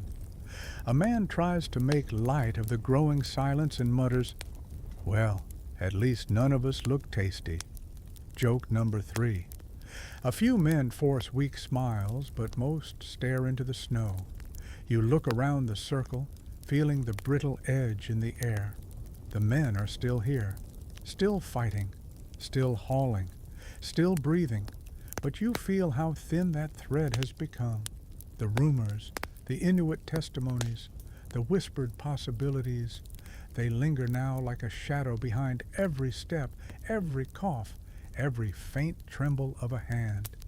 And as the wind pushes ice dust across the frozen plain, you realize the journey has entered a new kind of wilderness, not defined by maps or ice floes, but by the terrifying truth of what starvation might ask of a human soul. You move with the men as they drag the heavy boat sledges across the shifting white expanse, and somewhere ahead, the blank horizon begins to ripple, just barely. A faint dark line, a smudge against the pale, like charcoal brushed lightly across paper. It takes a while before the sailors notice it too, but when they do, something in their posture subtly straightens. Land, and not just any land, King William Island, the place that will eventually become the expedition's graveyard, though of course no one says that aloud. Right now, to these men, it's simply something solid to aim for, a break from endless ice, a destination that feels like progress rather than punishment. The closer it comes into view, the more their pace shifts, not faster. No one here has fast left in them, but more focused, more determined, as if the island is calling them toward answers. A mainstream historical fact flows into your thoughts. Much of what we know about the expedition's final movements comes from artifacts and remains scattered along the island's western shores. Buttons, boots, journals, bone fragments, each a breadcrumb in a trail the Arctic refused to swallow completely. You're walking into the place where those clues wait, half buried in snow and half whispering the story you already feel tightening around your ribs. As you approach the jagged edge of King William Island, the surface under your boots shifts from brittle sea ice to something harder, rockier. The wind changes too, less of a cutting shriek, more of a low, mournful hum as it slips between stones and ridges. The island feels old, older than any map ever bothered to record. You step onto it fully, and the ground seems to exhale beneath your weight. The men gather, panting, leaning on their sledges, shoulders heaving. A few collapse to their knees, not dramatically, just letting gravity take its overdue payment. You feel the exhaustion radiating from them in slow, harsh waves. Someone mutters that this place looks like the moon, but colder, which, honestly, feels accurate. You wander slightly ahead, letting your eyes trace the terrain. The coastline is jagged, carved by centuries of wind and ice. Low ridges ripple across the interior like the ribs of some giant frozen creature.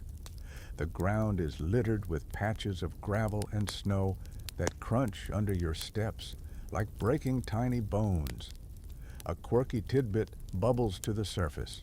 Early explorers often misidentified King William Island as a peninsula because the surrounding channels freeze so solidly it all looks connected. Imagine thinking you've reached solid land only to find out it's a very confused archipelago pretending to be something else. A classic Arctic prank. Back with the crew, the officers huddle around their maps, again, trying to reconcile the jagged coastline with the neat little lines drawn back in London.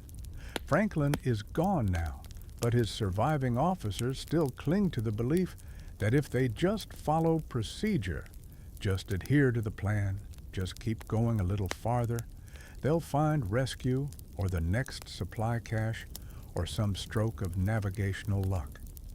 But the island has other intentions. The men begin scouting for a place to rest, dragging the boat sledges farther inland. Every movement looks strained. Their knees buckle more often. Their grips slip.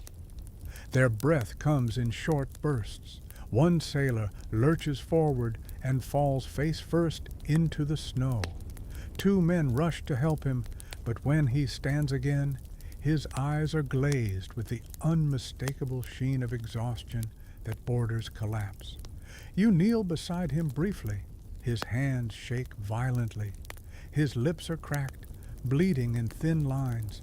He whispers something you barely catch. Feels like the cold's inside my bones.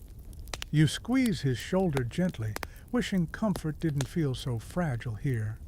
As the party advances, small objects begin to appear, half buried in the snow.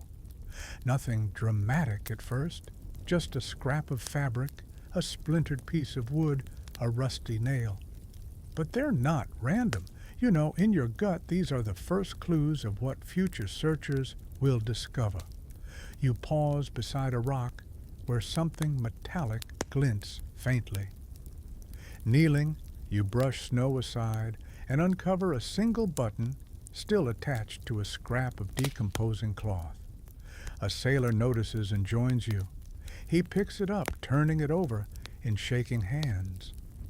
"Dropped from someone's coat," he murmurs.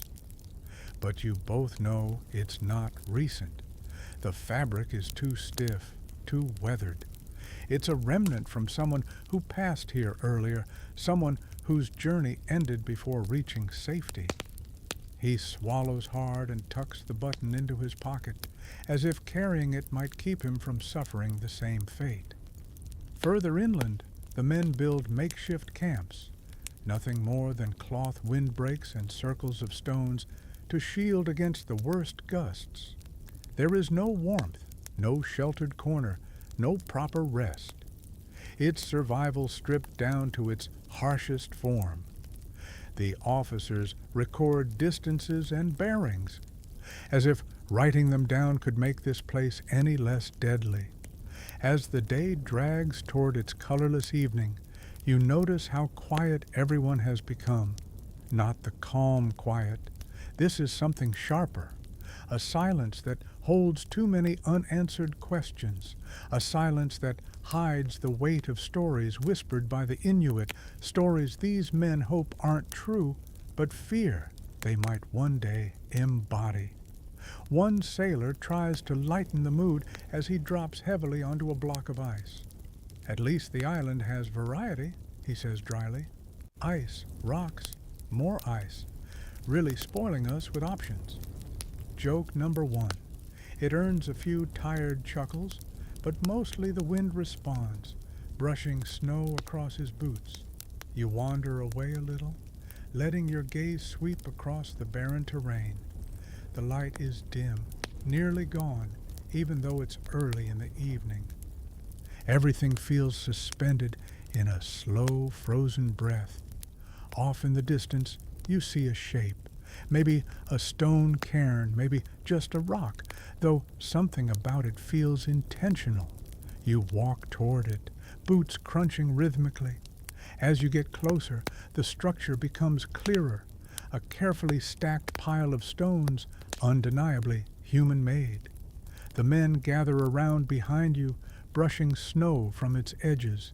Inside, partially shielded by the rocks, lies something fragile.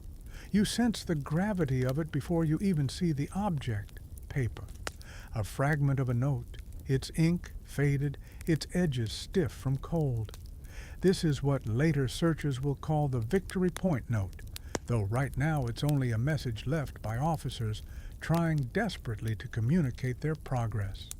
A mainstream historical fact. One version of this message was cheerful and confident, while a later edition scrawled in the margins revealed disaster, Franklin dead, ships abandoned, the men heading south in desperation. But here, in your journey, the men find only the idea of leaving messages, stone cairns, scraps of notes, marks carved into wood, things to prove they were here, clues for anyone who might follow, or perhaps evidence in case none of them survive. Historians still argue whether the men chose the best route south or whether different decisions might have saved more lives. Standing here on King William Island, you feel how impossible any decision would have been. Every direction leads through cold, starvation, and desperation. A sailor kneels beside a boulder and carves a small mark of his own, just initials. You watch him press the knife shakily into the stone. His breath freezes in front of his face. When he finishes, he murmurs, "So someone knows I made it this far." His companion replies, "We'll get farther still." But the hope in his voice wavers. As night closes in, the men huddle close, trying to block the wind with their bodies. The cold presses into your lungs until breathing feels like swallowing icicles. A man beside you mutters, "If the stories about this place don't kill me, the cold will." Joke number 2. Grim but true. Sleep comes slowly, reluctantly, and when it finally arrives, it feels shallow and fragile. You lie there listening to the groans of shifting ice, the faint coughs of exhausted men, and the sigh of wind dragging snow across rock. The island shows no mercy, it never will. Yet you feel a strange pull to it, not comfort, but clarity. Here, the tragedy takes shape. Here, the clues lie scattered like pieces of a puzzle the Arctic never wanted solved.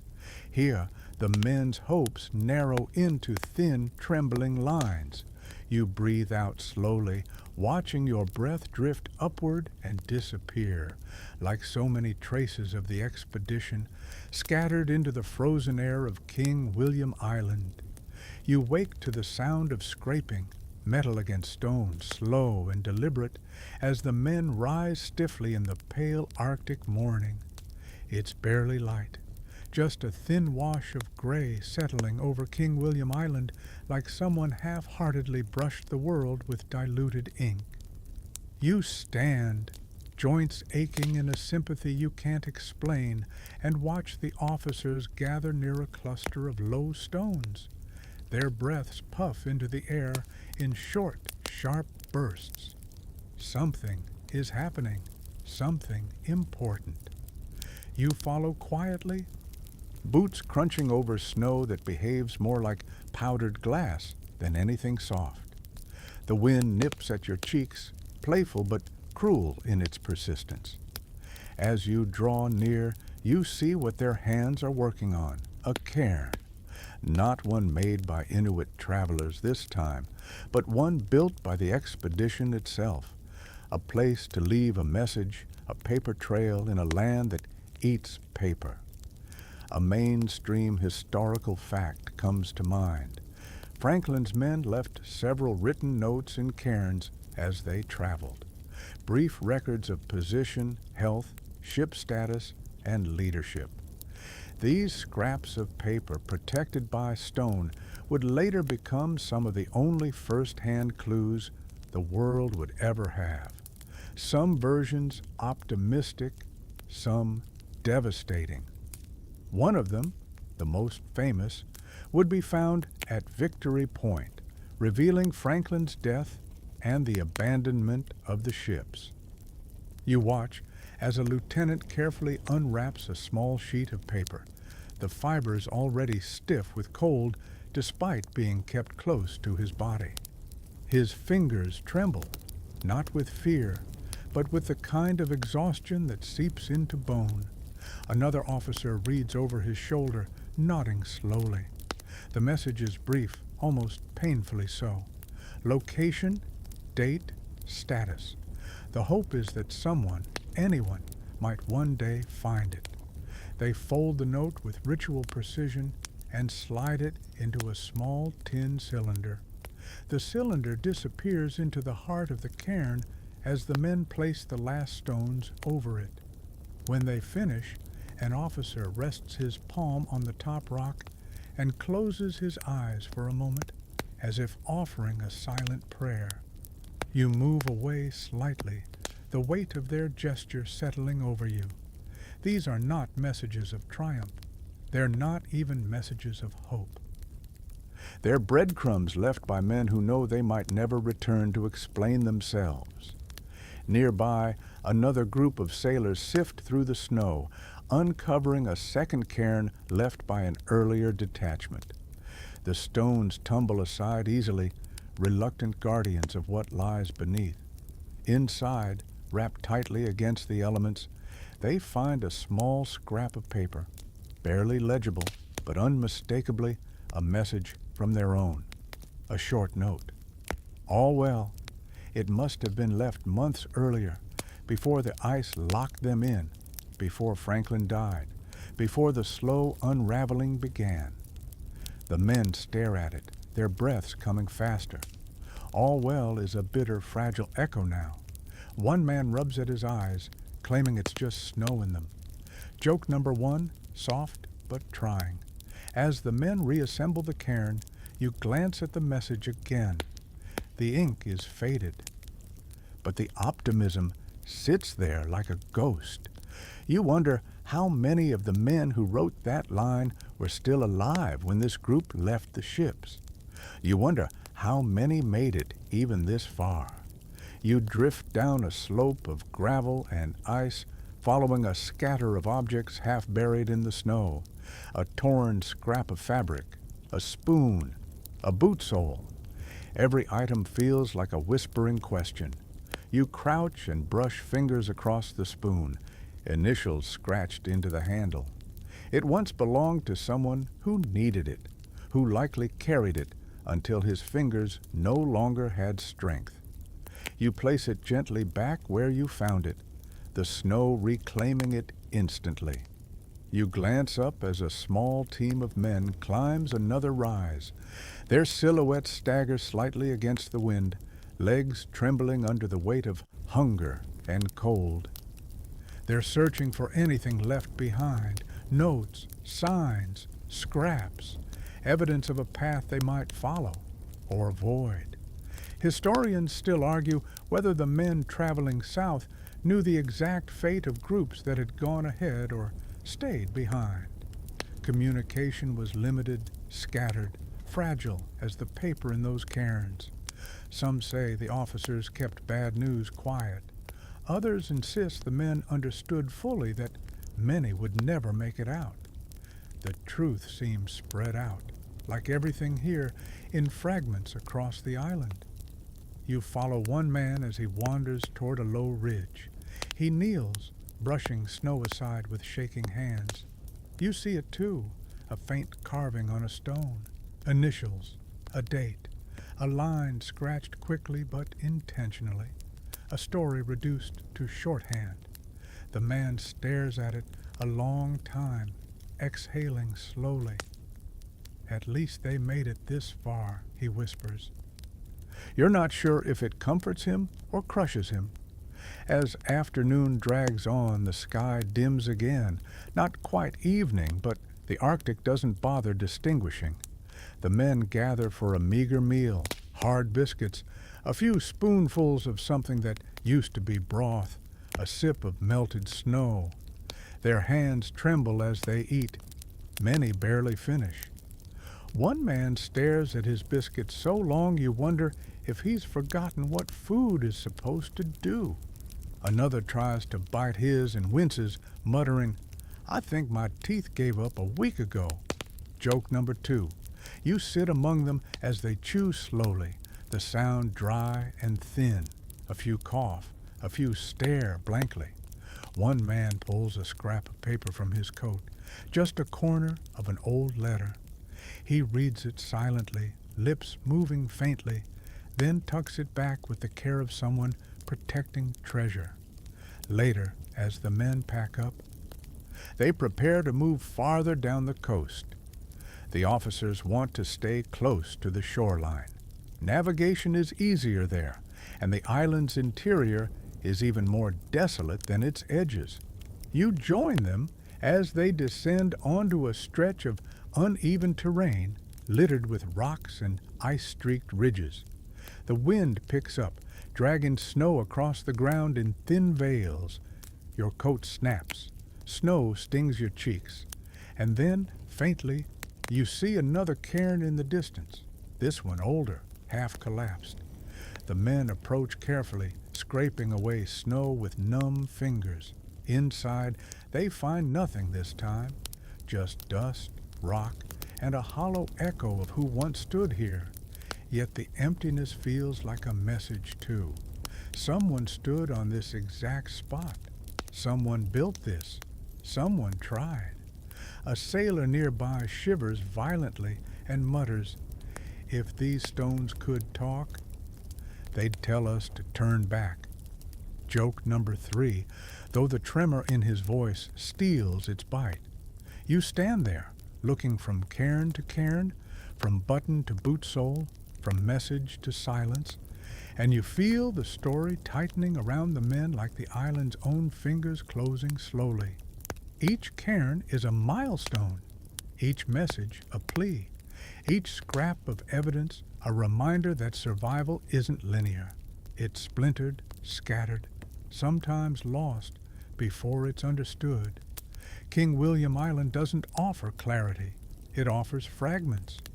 But those fragments are all these men have left, breadcrumbs leading them deeper into the cold, deeper into the truth of their unraveling, deeper into a landscape that will remember them even when the world forgets. You move with the men along the jagged shoreline, the cold scraping at your cheeks with the persistence of a cat demanding attention, except far less charming and much more life-threatening. The boat sledge creaks across gravel and ice as the crew hauls it inch by inch, boots slipping, breaths hitching, hands trembling around the ropes. The island stretches ahead in a long pale ribbon, but you sense something shifting, not in the landscape, but in the way the men glance at the horizon. They're starting to notice signs of life, not European life, Inuit life. You catch the first clue as a narrow line of prints in the snow, light, efficient, almost delicate compared to the deep divots left by the men. A sailor crouches beside the tracks, squinting. "Thought we were alone out here," he mutters. Another shakes his head. "No one's ever alone in the Arctic." He tries to say it like a joke, but it comes out as a warning. A mainstream historical fact hums through your thoughts. Inuit communities had lived in this region for centuries, thriving through harsh winters with profound knowledge of the land. Ice patterns, animal migrations, sheltering spots, food caches. They knew this island intimately. Franklin's men, by contrast, clung to European navigation charts that might as well have been doodles once the ice rearranged every coastline. You walk ahead and crest a low ridge. The wind howls in your ears, then falls back suddenly as you spot something remarkable. 5 silhouettes moving across the snow, wrapped in fur, sled gliding lightly behind them. The Inuit. Their presence feels solid, assured, grounded in a way the crew is not. The sailors freeze, unsure whether to approach or hide. The officers whisper sharply among themselves, protocols, decorum, assumptions carried from London straight into the Arctic, like luggage that doesn't fit the terrain. Finally, 2 men step forward cautiously, raising empty hands. The Inuit glance back, slowing their pace. Their expressions stay neutral, not fearful, not intimidated, just observant. You stand close enough to feel the tension crackling in the thin air like static. The interactions begin awkwardly. The sailors greet them with stiff politeness, words tumbling together, gestures flustered. The Inuit respond with a brief nod, quiet conversation in their own language, and a calm that makes the sailors look like they're vibrating. One of the officers attempts to ask for information about the land. His speech is elaborate, Victorian, full of unnecessary flourishes. The Inuit tilt their heads. They understand some gestures, some intention, but not the long-winded delivery. Finally, a sailor steps up and simplifies the question, miming walking south and pointing. The Inuit respond with clarity, quick, precise hand signs, demonstrating direction, distance, and a warning gesture that looks eerily like danger. Historians still argue whether Franklin's men ever truly recognized how valuable Inuit guidance could have been, or whether pride blinded them to expertise sitting right in front of them. Some accounts say the officers trusted charts over lived knowledge. Others say they simply didn't know how to build the trust required. Standing here, watching this exchange, you feel the friction between two worlds, one built on centuries of survival, the other built on naval hierarchy and rigid discipline. One Inuit hunter points toward a distant bend in the coast and says something that the men can't fully interpret. But you can sense the meaning. There are places you should avoid. Another motion suggests food. Another seems to warn ice breaks here. It's a language of gestures and shared environment more than vocabulary. And yet you watch the men nod uncertainly, not daring to admit what they don't understand. A quirky tidbit drifts into your thoughts. Inuit oral histories later describe Franklin's men as thin, exhausted, staggering like ghosts, yet still carrying heavy loads and refusing help to the point of confusion. To the Inuit, it must have seemed bizarre. Why carry a giant boat when sleds existed? Why drag heavy tins when seal meat was nearby? Why starve while still performing meticulous naval procedure? It's as if two different rule books collided and only one belonged to the Arctic. After a few more exchanges, the Inuit continue their journey, gliding away gracefully, their footprints barely denting the snow. The sailors watch them disappear with a mixture of curiosity and envy. Their departure leaves behind an uncomfortable realization. These strangers moved through the Arctic like it was home. The sailors moved through it like trespassers. You travel farther along the coast. The men's energy ebbs again, settling into a dull ache. A sailor pulls the hood of his coat tight and mutters, "Wish we could follow them. They looked like they knew where they were going." Joke number one, though it carries the weight of truth. Later in the day, another encounter occurs, this time from a distance. A few Inuit gather on a ridge, watching the men silently. The sailors stop, waving uncertainly. The Inuit wave back, then gesture toward their sled dogs, who bark sharply at the smell of strangers. One sailor mutters something about wishing they could borrow a team for the rest of this cursed island. Joke number two. But no exchange happens this time. The Inuit turn and vanish beyond the ridge. One officer stares after them long after they disappear, a flicker of regret on his face. You can almost hear his thoughts. They could have asked for help. They could have asked for directions, shelter, food. But the mixture of pride, uncertainty, and cultural gap stood like a wall of ice between them. As the men continue along the coastline, signs of past Inuit habitations appear. Snow houses collapsed into mounds, caches of stones arranged carefully, markings worn into boulders by generations of hands. The sailors look at these traces with desperate hope, then with quiet despair, as each proves empty. Historians still argue whether meaningful cooperation could have saved the expedition, whether earlier interactions or requesting Inuit guidance sooner might have led the men to game, shelter, or safe paths. But here, trudging through monochrome wilderness with the sailors' steps growing weaker, you sense how close the cultures came to linking hands and how tragically they missed the moment. As evening falls, the cold deepens, the wind slicing sharper. The men set camp among rocks, trying to shield themselves from the worst gusts. Someone attempts a joke. If the Inuit saw us now, they'd think we're reenacting how not to survive. Joke number 3, grim and accurate. You sit beside the crew as the weak glow of a single flame flickers in a metal lantern. Their faces glow faintly, hollowed by hunger and fear.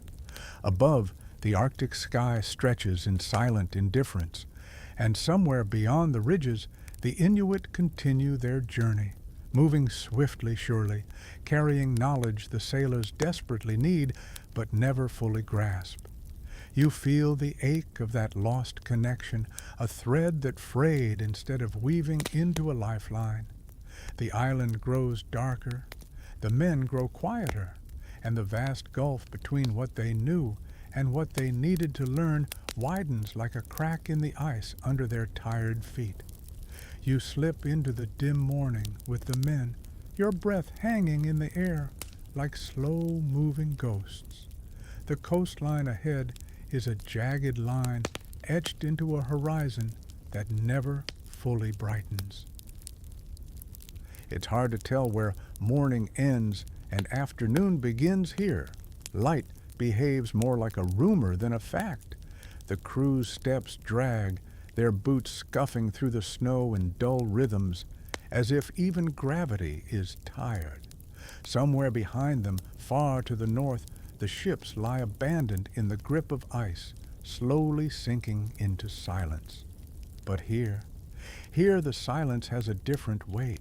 The men keep glancing back, not to the ships, but to the emptiness behind them, as if expecting someone to follow, as if already feeling the world getting thinner.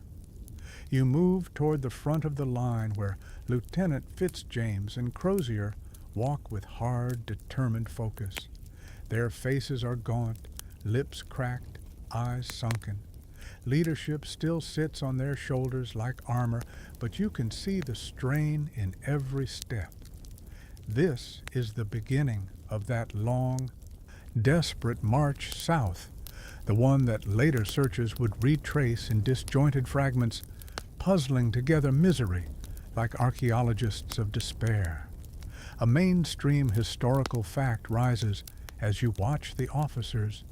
Multiple rescue expeditions would later scour this island and surrounding channels, eventually piecing together clues from journals, artifacts, and Inuit testimony.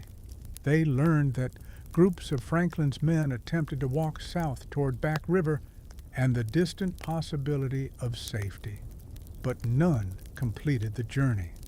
The search parties arrived years too late, finding only scattered remnants and sorrow frozen into the landscape. You fall back among the sailors, feeling the tension in the air between them. Some breathe shallowly, some limp. A few cough in long, ragged bursts that leave their faces pale.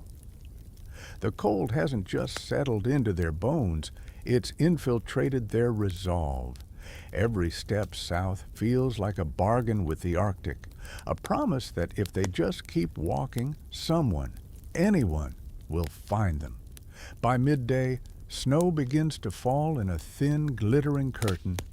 The flakes drift down lazily, beautiful in a way that almost feels mocking. One sailor tilts his head back and lets a few land on his cheeks before muttering, "At least it's free water." Joke number 1. His companion snorts a tired laugh. You watch as the men haul the boat sledge again. It moves reluctantly, carved runners scraping against patches of gravel like fingernails over stone. Every few yards, someone has to stop and catch their breath, leaning on the ropes with trembling arms. A man at the rear stumbles and falls to one knee. He stays there too long, drawing worried glances. Eventually, two sailors help him stand, each gripping an arm. He nods, insisting he's fine, but the way his eyes droop says otherwise. You drift ahead, letting the landscape swallow you for a moment. The island stretches endlessly, a vast plain of snow-speckled emptiness. Every sound seems amplified, the crunch of boots, the hiss of wind, the soft thump of the boat dragging behind the group. Then you hear something else, voices, not the crew's, but echoes from the past. You imagine the later search parties walking this same ground, bending over scattered bones, touching scraps of fabric as gently as if they were alive. You see it in your mind. The first searchers finding a skeleton resting against a stone pile, still dressed in ragged naval clothing, hands folded in a strange, peaceful pose. Another skeleton stretched along the ground, face turned toward the horizon. Buttons, metal implements, journal scraps scattered nearby. They're discoveries that tell stories without sentences, stories of collapse, endurance, and final steps. Historians still argue whether the men died in large groups or scattered in small clusters, whether they stayed together until the end or broke apart as weakness overcame them. Some evidence points to organized movement early on, others to disarray later. You look at the men trudging ahead now and feel how fragile organization can be when hunger and cold strip everything down to its simplest form. Survive one more hour, then one more, and one more after that. By late afternoon, the light dims again, not fading like sunset, but thinning like breath. The crew stops to rest near a cluster of dark stones that poke out from the snow like the spines of a buried creature. They collapse around them, muscles shaking, lungs burning in shallow puffs. One sailor digs into his coat and pulls out a biscuit, broken, stale, a dusty reminder of the feast they once believed they carried aboard. He stares at it for a long moment before taking the smallest bite imaginable. Another sailor tries to make light of things, nudging his friend and saying, "If rescue ships show up, they better bring seconds." Joke number 2, thin, but it earns a strained smile. As the men rest, you wander to a nearby ridge. The wind is louder here, carrying the sound of distant shifting ice. You can almost imagine footsteps behind you, searchers arriving years too late, calling out names that never had the chance to answer. You picture them kneeling to examine the remains left behind, the torn boots, the scattered tins, the human traces fused with the land. All those expedition logs, all those admiralty reports, all those promises of rescue, arriving only when the story had already ended. You return to the group as they prepare to move again. The officers give quiet orders. No one protests. They simply rise, slowly, painfully, and take their places at the ropes. By now, teamwork has shifted into something quieter, almost instinctual. They lean together, pull together, stumble together. Strength doesn't come from bodies anymore. It comes from proximity. Even so, you see the cracks forming. A man rubs his swollen legs. Another massages stiff fingers that barely bend. Several cough through clenched teeth. One stares blankly at the snow, whispering to himself. Fatigue is no longer a condition. It's a companion. The march continues into what passes for evening. The sky bleeds into a soft gray-purple haze. The men slow again. Steps shorten. Ropes droop. Shoulders slump. They stop near a sheltered hollow between ridges. The wind softens here, allowing the men to collapse in relative quiet. You sit among them, watching frost creep along the edges of their blankets. Someone tries to light a small flame, but the spark flickers weakly and dies. The man huffs and mutters, "Should have brought a fireplace." Joke number 3, whispered into the cold. As darkness settles, you sense something shifting, a heaviness in the air, a recognition among the crew that they are reaching the threshold between being found alive and becoming the clues that rescuers will discover in years to come. They don't say it aloud. They don't need to. The landscape says it for them.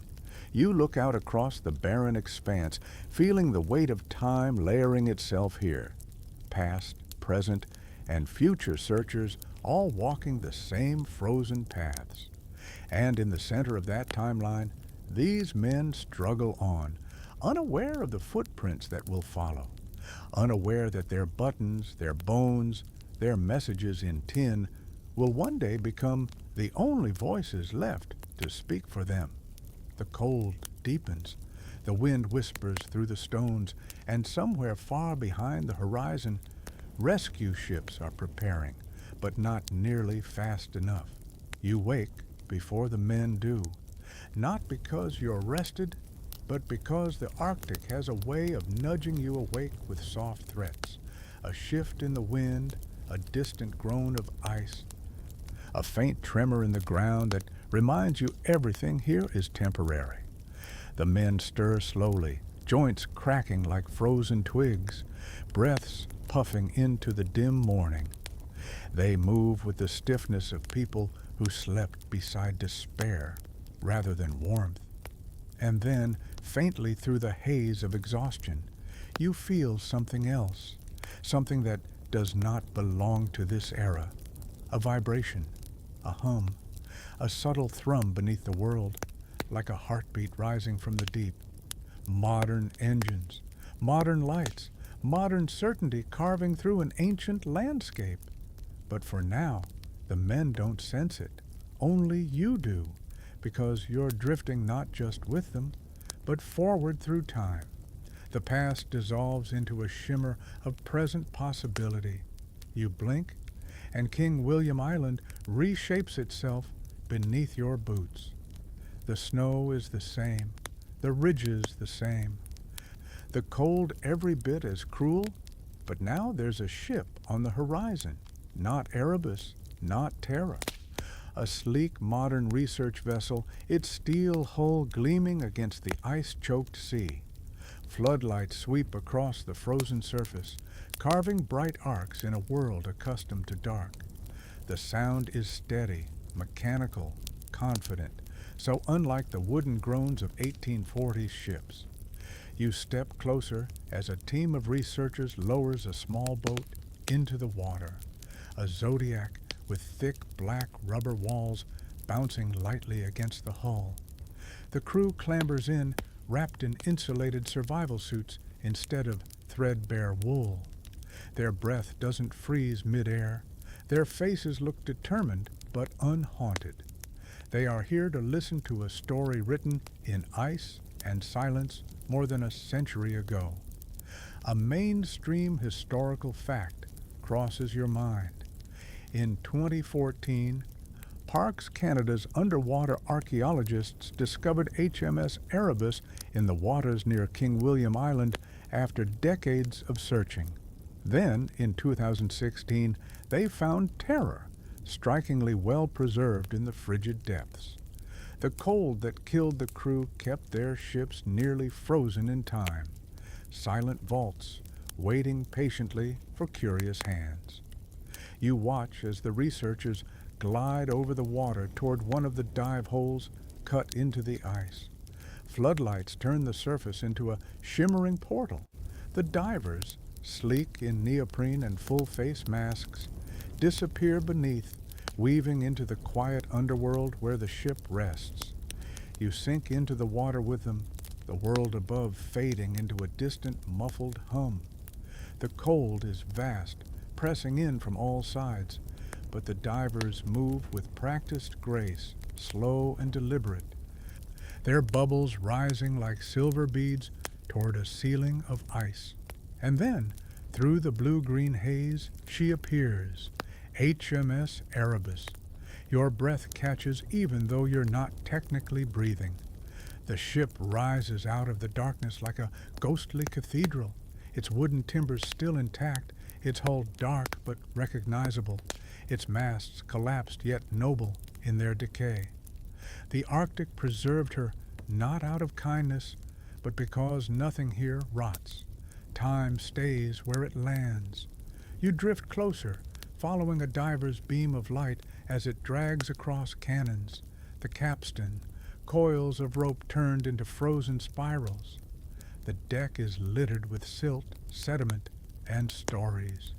You imagine the boots that once walked here, the hands that once pulled these ropes, the laughter that once echoed under sails now long gone. A quirky tidbit floats through your thoughts. Some artifacts recovered from Erebus were so well preserved that leather shoes still looked wearable, plates still bore patterns, and the ship's bell still gleamed beneath its coat of sediment, as if someone might ring it, even now, to call the crew to dinner. One diver gestures to a lower opening, and you drift inside, through narrow corridors, past collapsed beams, into a cabin where time seems caught in a slow exhale. Papers disintegrated long ago, but metal and wood endure. A spoon lies on a table. A lantern sits overturned. A drawer remains half open, frozen mid-motion, as if someone meant to return. Historians still argue about what the incredible preservation of terror suggests. Whether the ship was abandoned in a hurry, whether someone reboarded her later, whether the ice carried her far before settling gently into the seabed. One theory says her hatches were closed so neatly that it appears she was prepared for wintering, not deserted in emergency.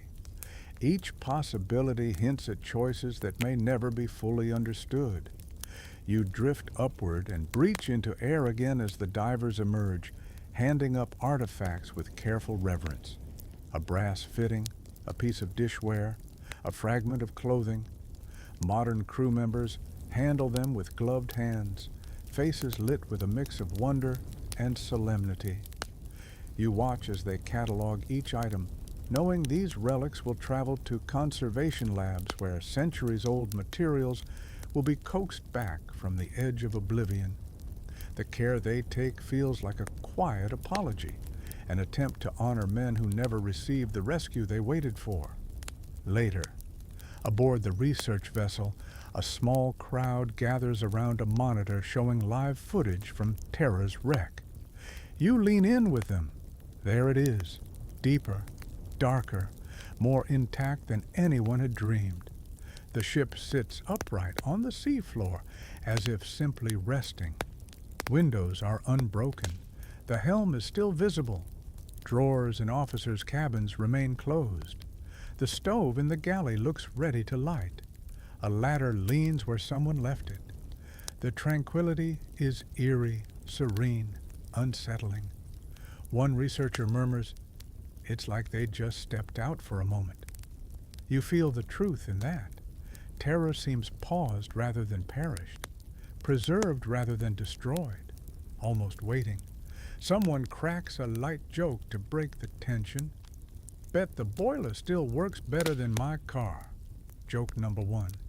A few people laugh softly, the sound tinged with awe. The evening softens around the vessel as the Arctic sky stretches in pinks and pale blues. You wander to the deck, listening to the ocean shifting beneath sheets of ice. Another researcher joins you, sipping coffee that steams in the frigid air. He mentions how Inuit oral histories guided searchers directly to the wrecks, how modern technology confirmed what the Inuit had said all along. "We should have listened sooner," he says with a rueful smile. Joke number 2, though steeped in truth. The ship hums quietly, the engines steady, the lights warm against the Arctic twilight. You feel the strange convergence of worlds, Victorian ambition, Inuit memory, modern science, all meeting here above the place where a tragedy once vanished beneath ice. Someone remarks, if ghosts exist, they're probably rolling their eyes at us poking around their stuff.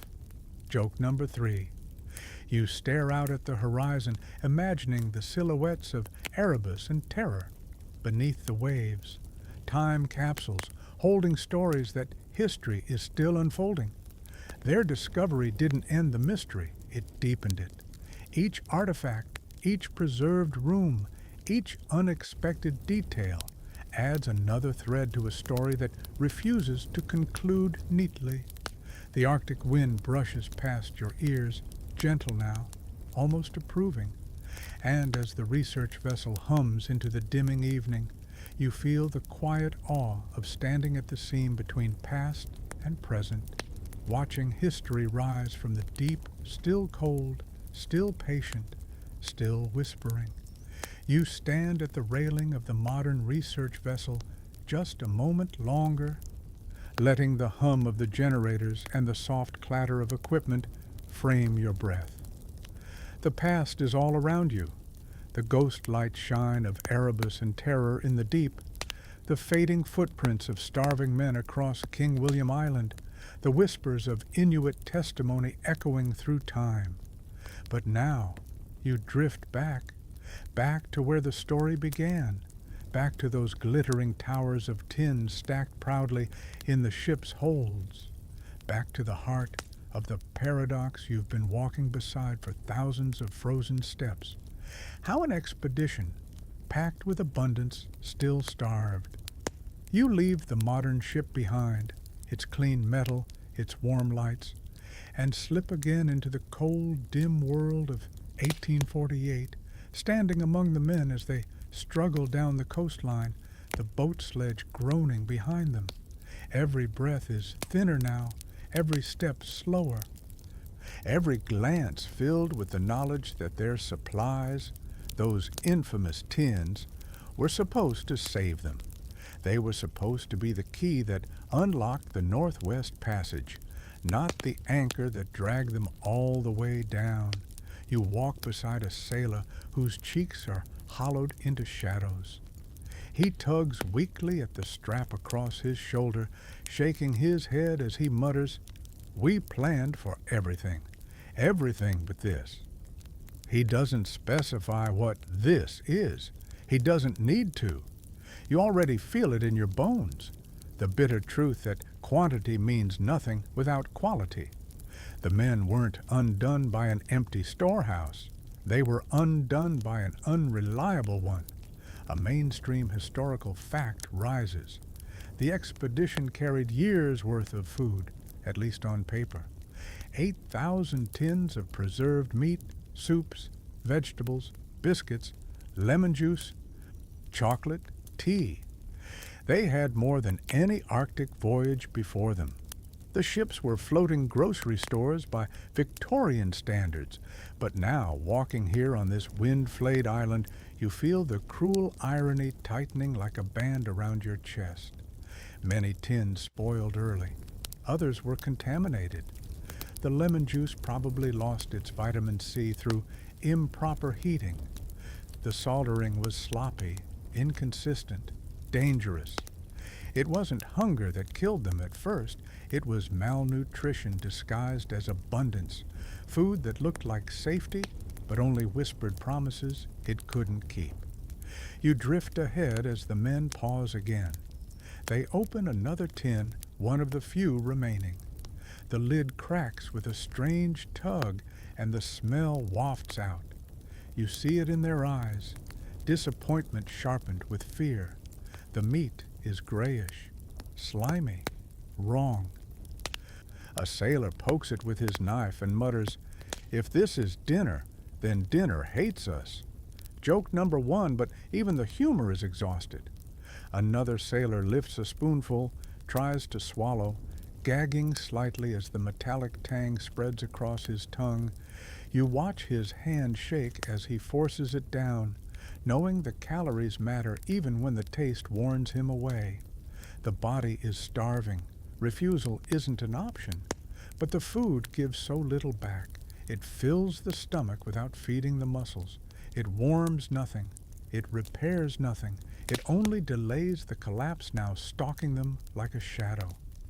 You move toward the officers, watching Crozier examine the men with growing despair. He records their conditions carefully in his journal. Limb weakness, gum swelling, cognitive fog, tremors. He knows the symptoms. He knows the word they dare not say aloud, scurvy, a disease they thought they had solved with lemon juice that may now be useless. Historians still argue the proportions. How much was lead poisoning? How much was spoiled food? How much was pure starvation? But standing here, feeling the wind carve past your shoulders, you know the answer isn't a single cause. It's a perfect storm. Contaminated tins, destroyed vitamins, bitter cold, too much effort for too little nutrition, a tidal wave of small failures cresting into catastrophe. As the march continues, you walk beside them, listening to the scrape of the sledge, the crunch of snow, the soft groans of men whose bodies are unraveling fiber by fiber. One sailor collapses briefly, face sinking into the frost. 2 men haul him up, trying to shake life back into him. He mutters, "I just need a proper meal, just one." His voice breaks on the last word. You feel it crack through your chest. Later, as they stop near a shallow inlet, a sailor sits beside you, rubbing his trembling hands.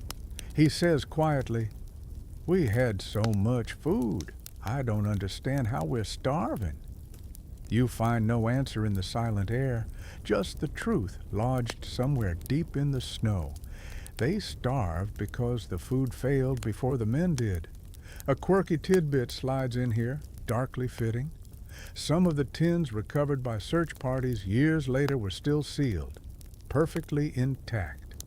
Food untouched, not because there wasn't need, but because earlier tins had been so spoiled or so tainted, the men lost faith in what remained.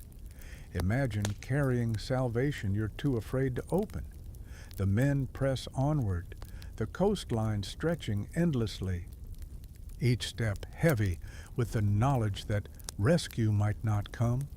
Their bellies ache for calories, for nutrients, for warmth. Instead, they carry tins that betrayed them and the last scraps of hardtack that shatter between their teeth like gravel. As evening settles, a dim gray wash across an already dim day, you feel yourself stepping back, away from the men, away from the island, away from the sound of ropes scraping across ice.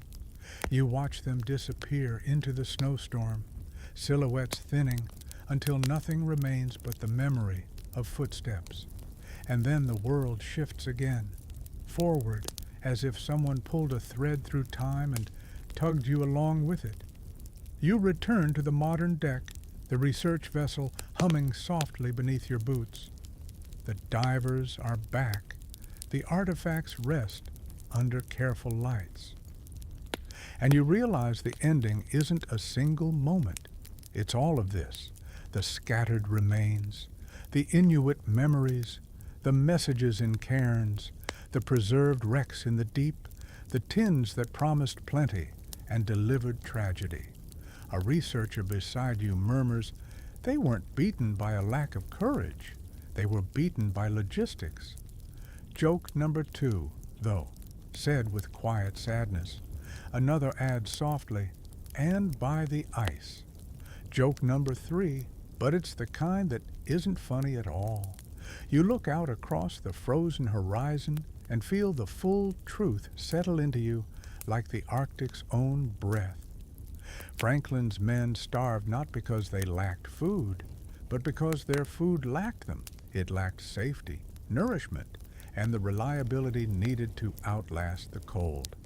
And now, as the wind smooths the ice into silvery calm, you prepare to let the story drift into stillness as well. The Arctic quiets around you, the edges of the world softening into long, slow breaths of cold air and pale sky. You let your shoulders relax, feeling the tension melt like frost under morning light. The story you've walked through, the ships, the ice, the whispers of men hauling hope across an unforgiving landscape, begins to dim like lanterns lowered one by one. You picture the sea now calm and dark, the silhouettes of Erebus and Terror resting gently on the seafloor, their timbers no longer groaning under strain, their decks no longer echoing with hurried boots. They float in stillness, wrapped in cold that no longer harms, only preserves. Every piece of them is quiet now, peaceful in a way they never were above the ice. The wind glides softly over the water's surface, smoothing out the last traces of the tragedy. You pull your coat a little tighter, not against cold, but against memory, and feel the warmth of the present returning. The voices of the men fade into a distant hum, softened by time, gentled by distance. They are no longer struggling across King William Island. They are simply resting, part of the long Arctic hush. Even the research vessel around you grows quieter, its lights warm and steady, like candles held in cupped hands. You lean on the railing and let your breath fall into an easy rhythm, slow and calm. The sky above stretches wide and forgiving, stars blinking like tired eyes settling into sleep. And here, in this moment of stillness, you let the story loosen its grip. Let it drift. Let it settle like snow. The cold becomes softer. The dark becomes gentle. And you feel your own muscles easing, your heartbeat slowing, your thoughts thinning into quiet.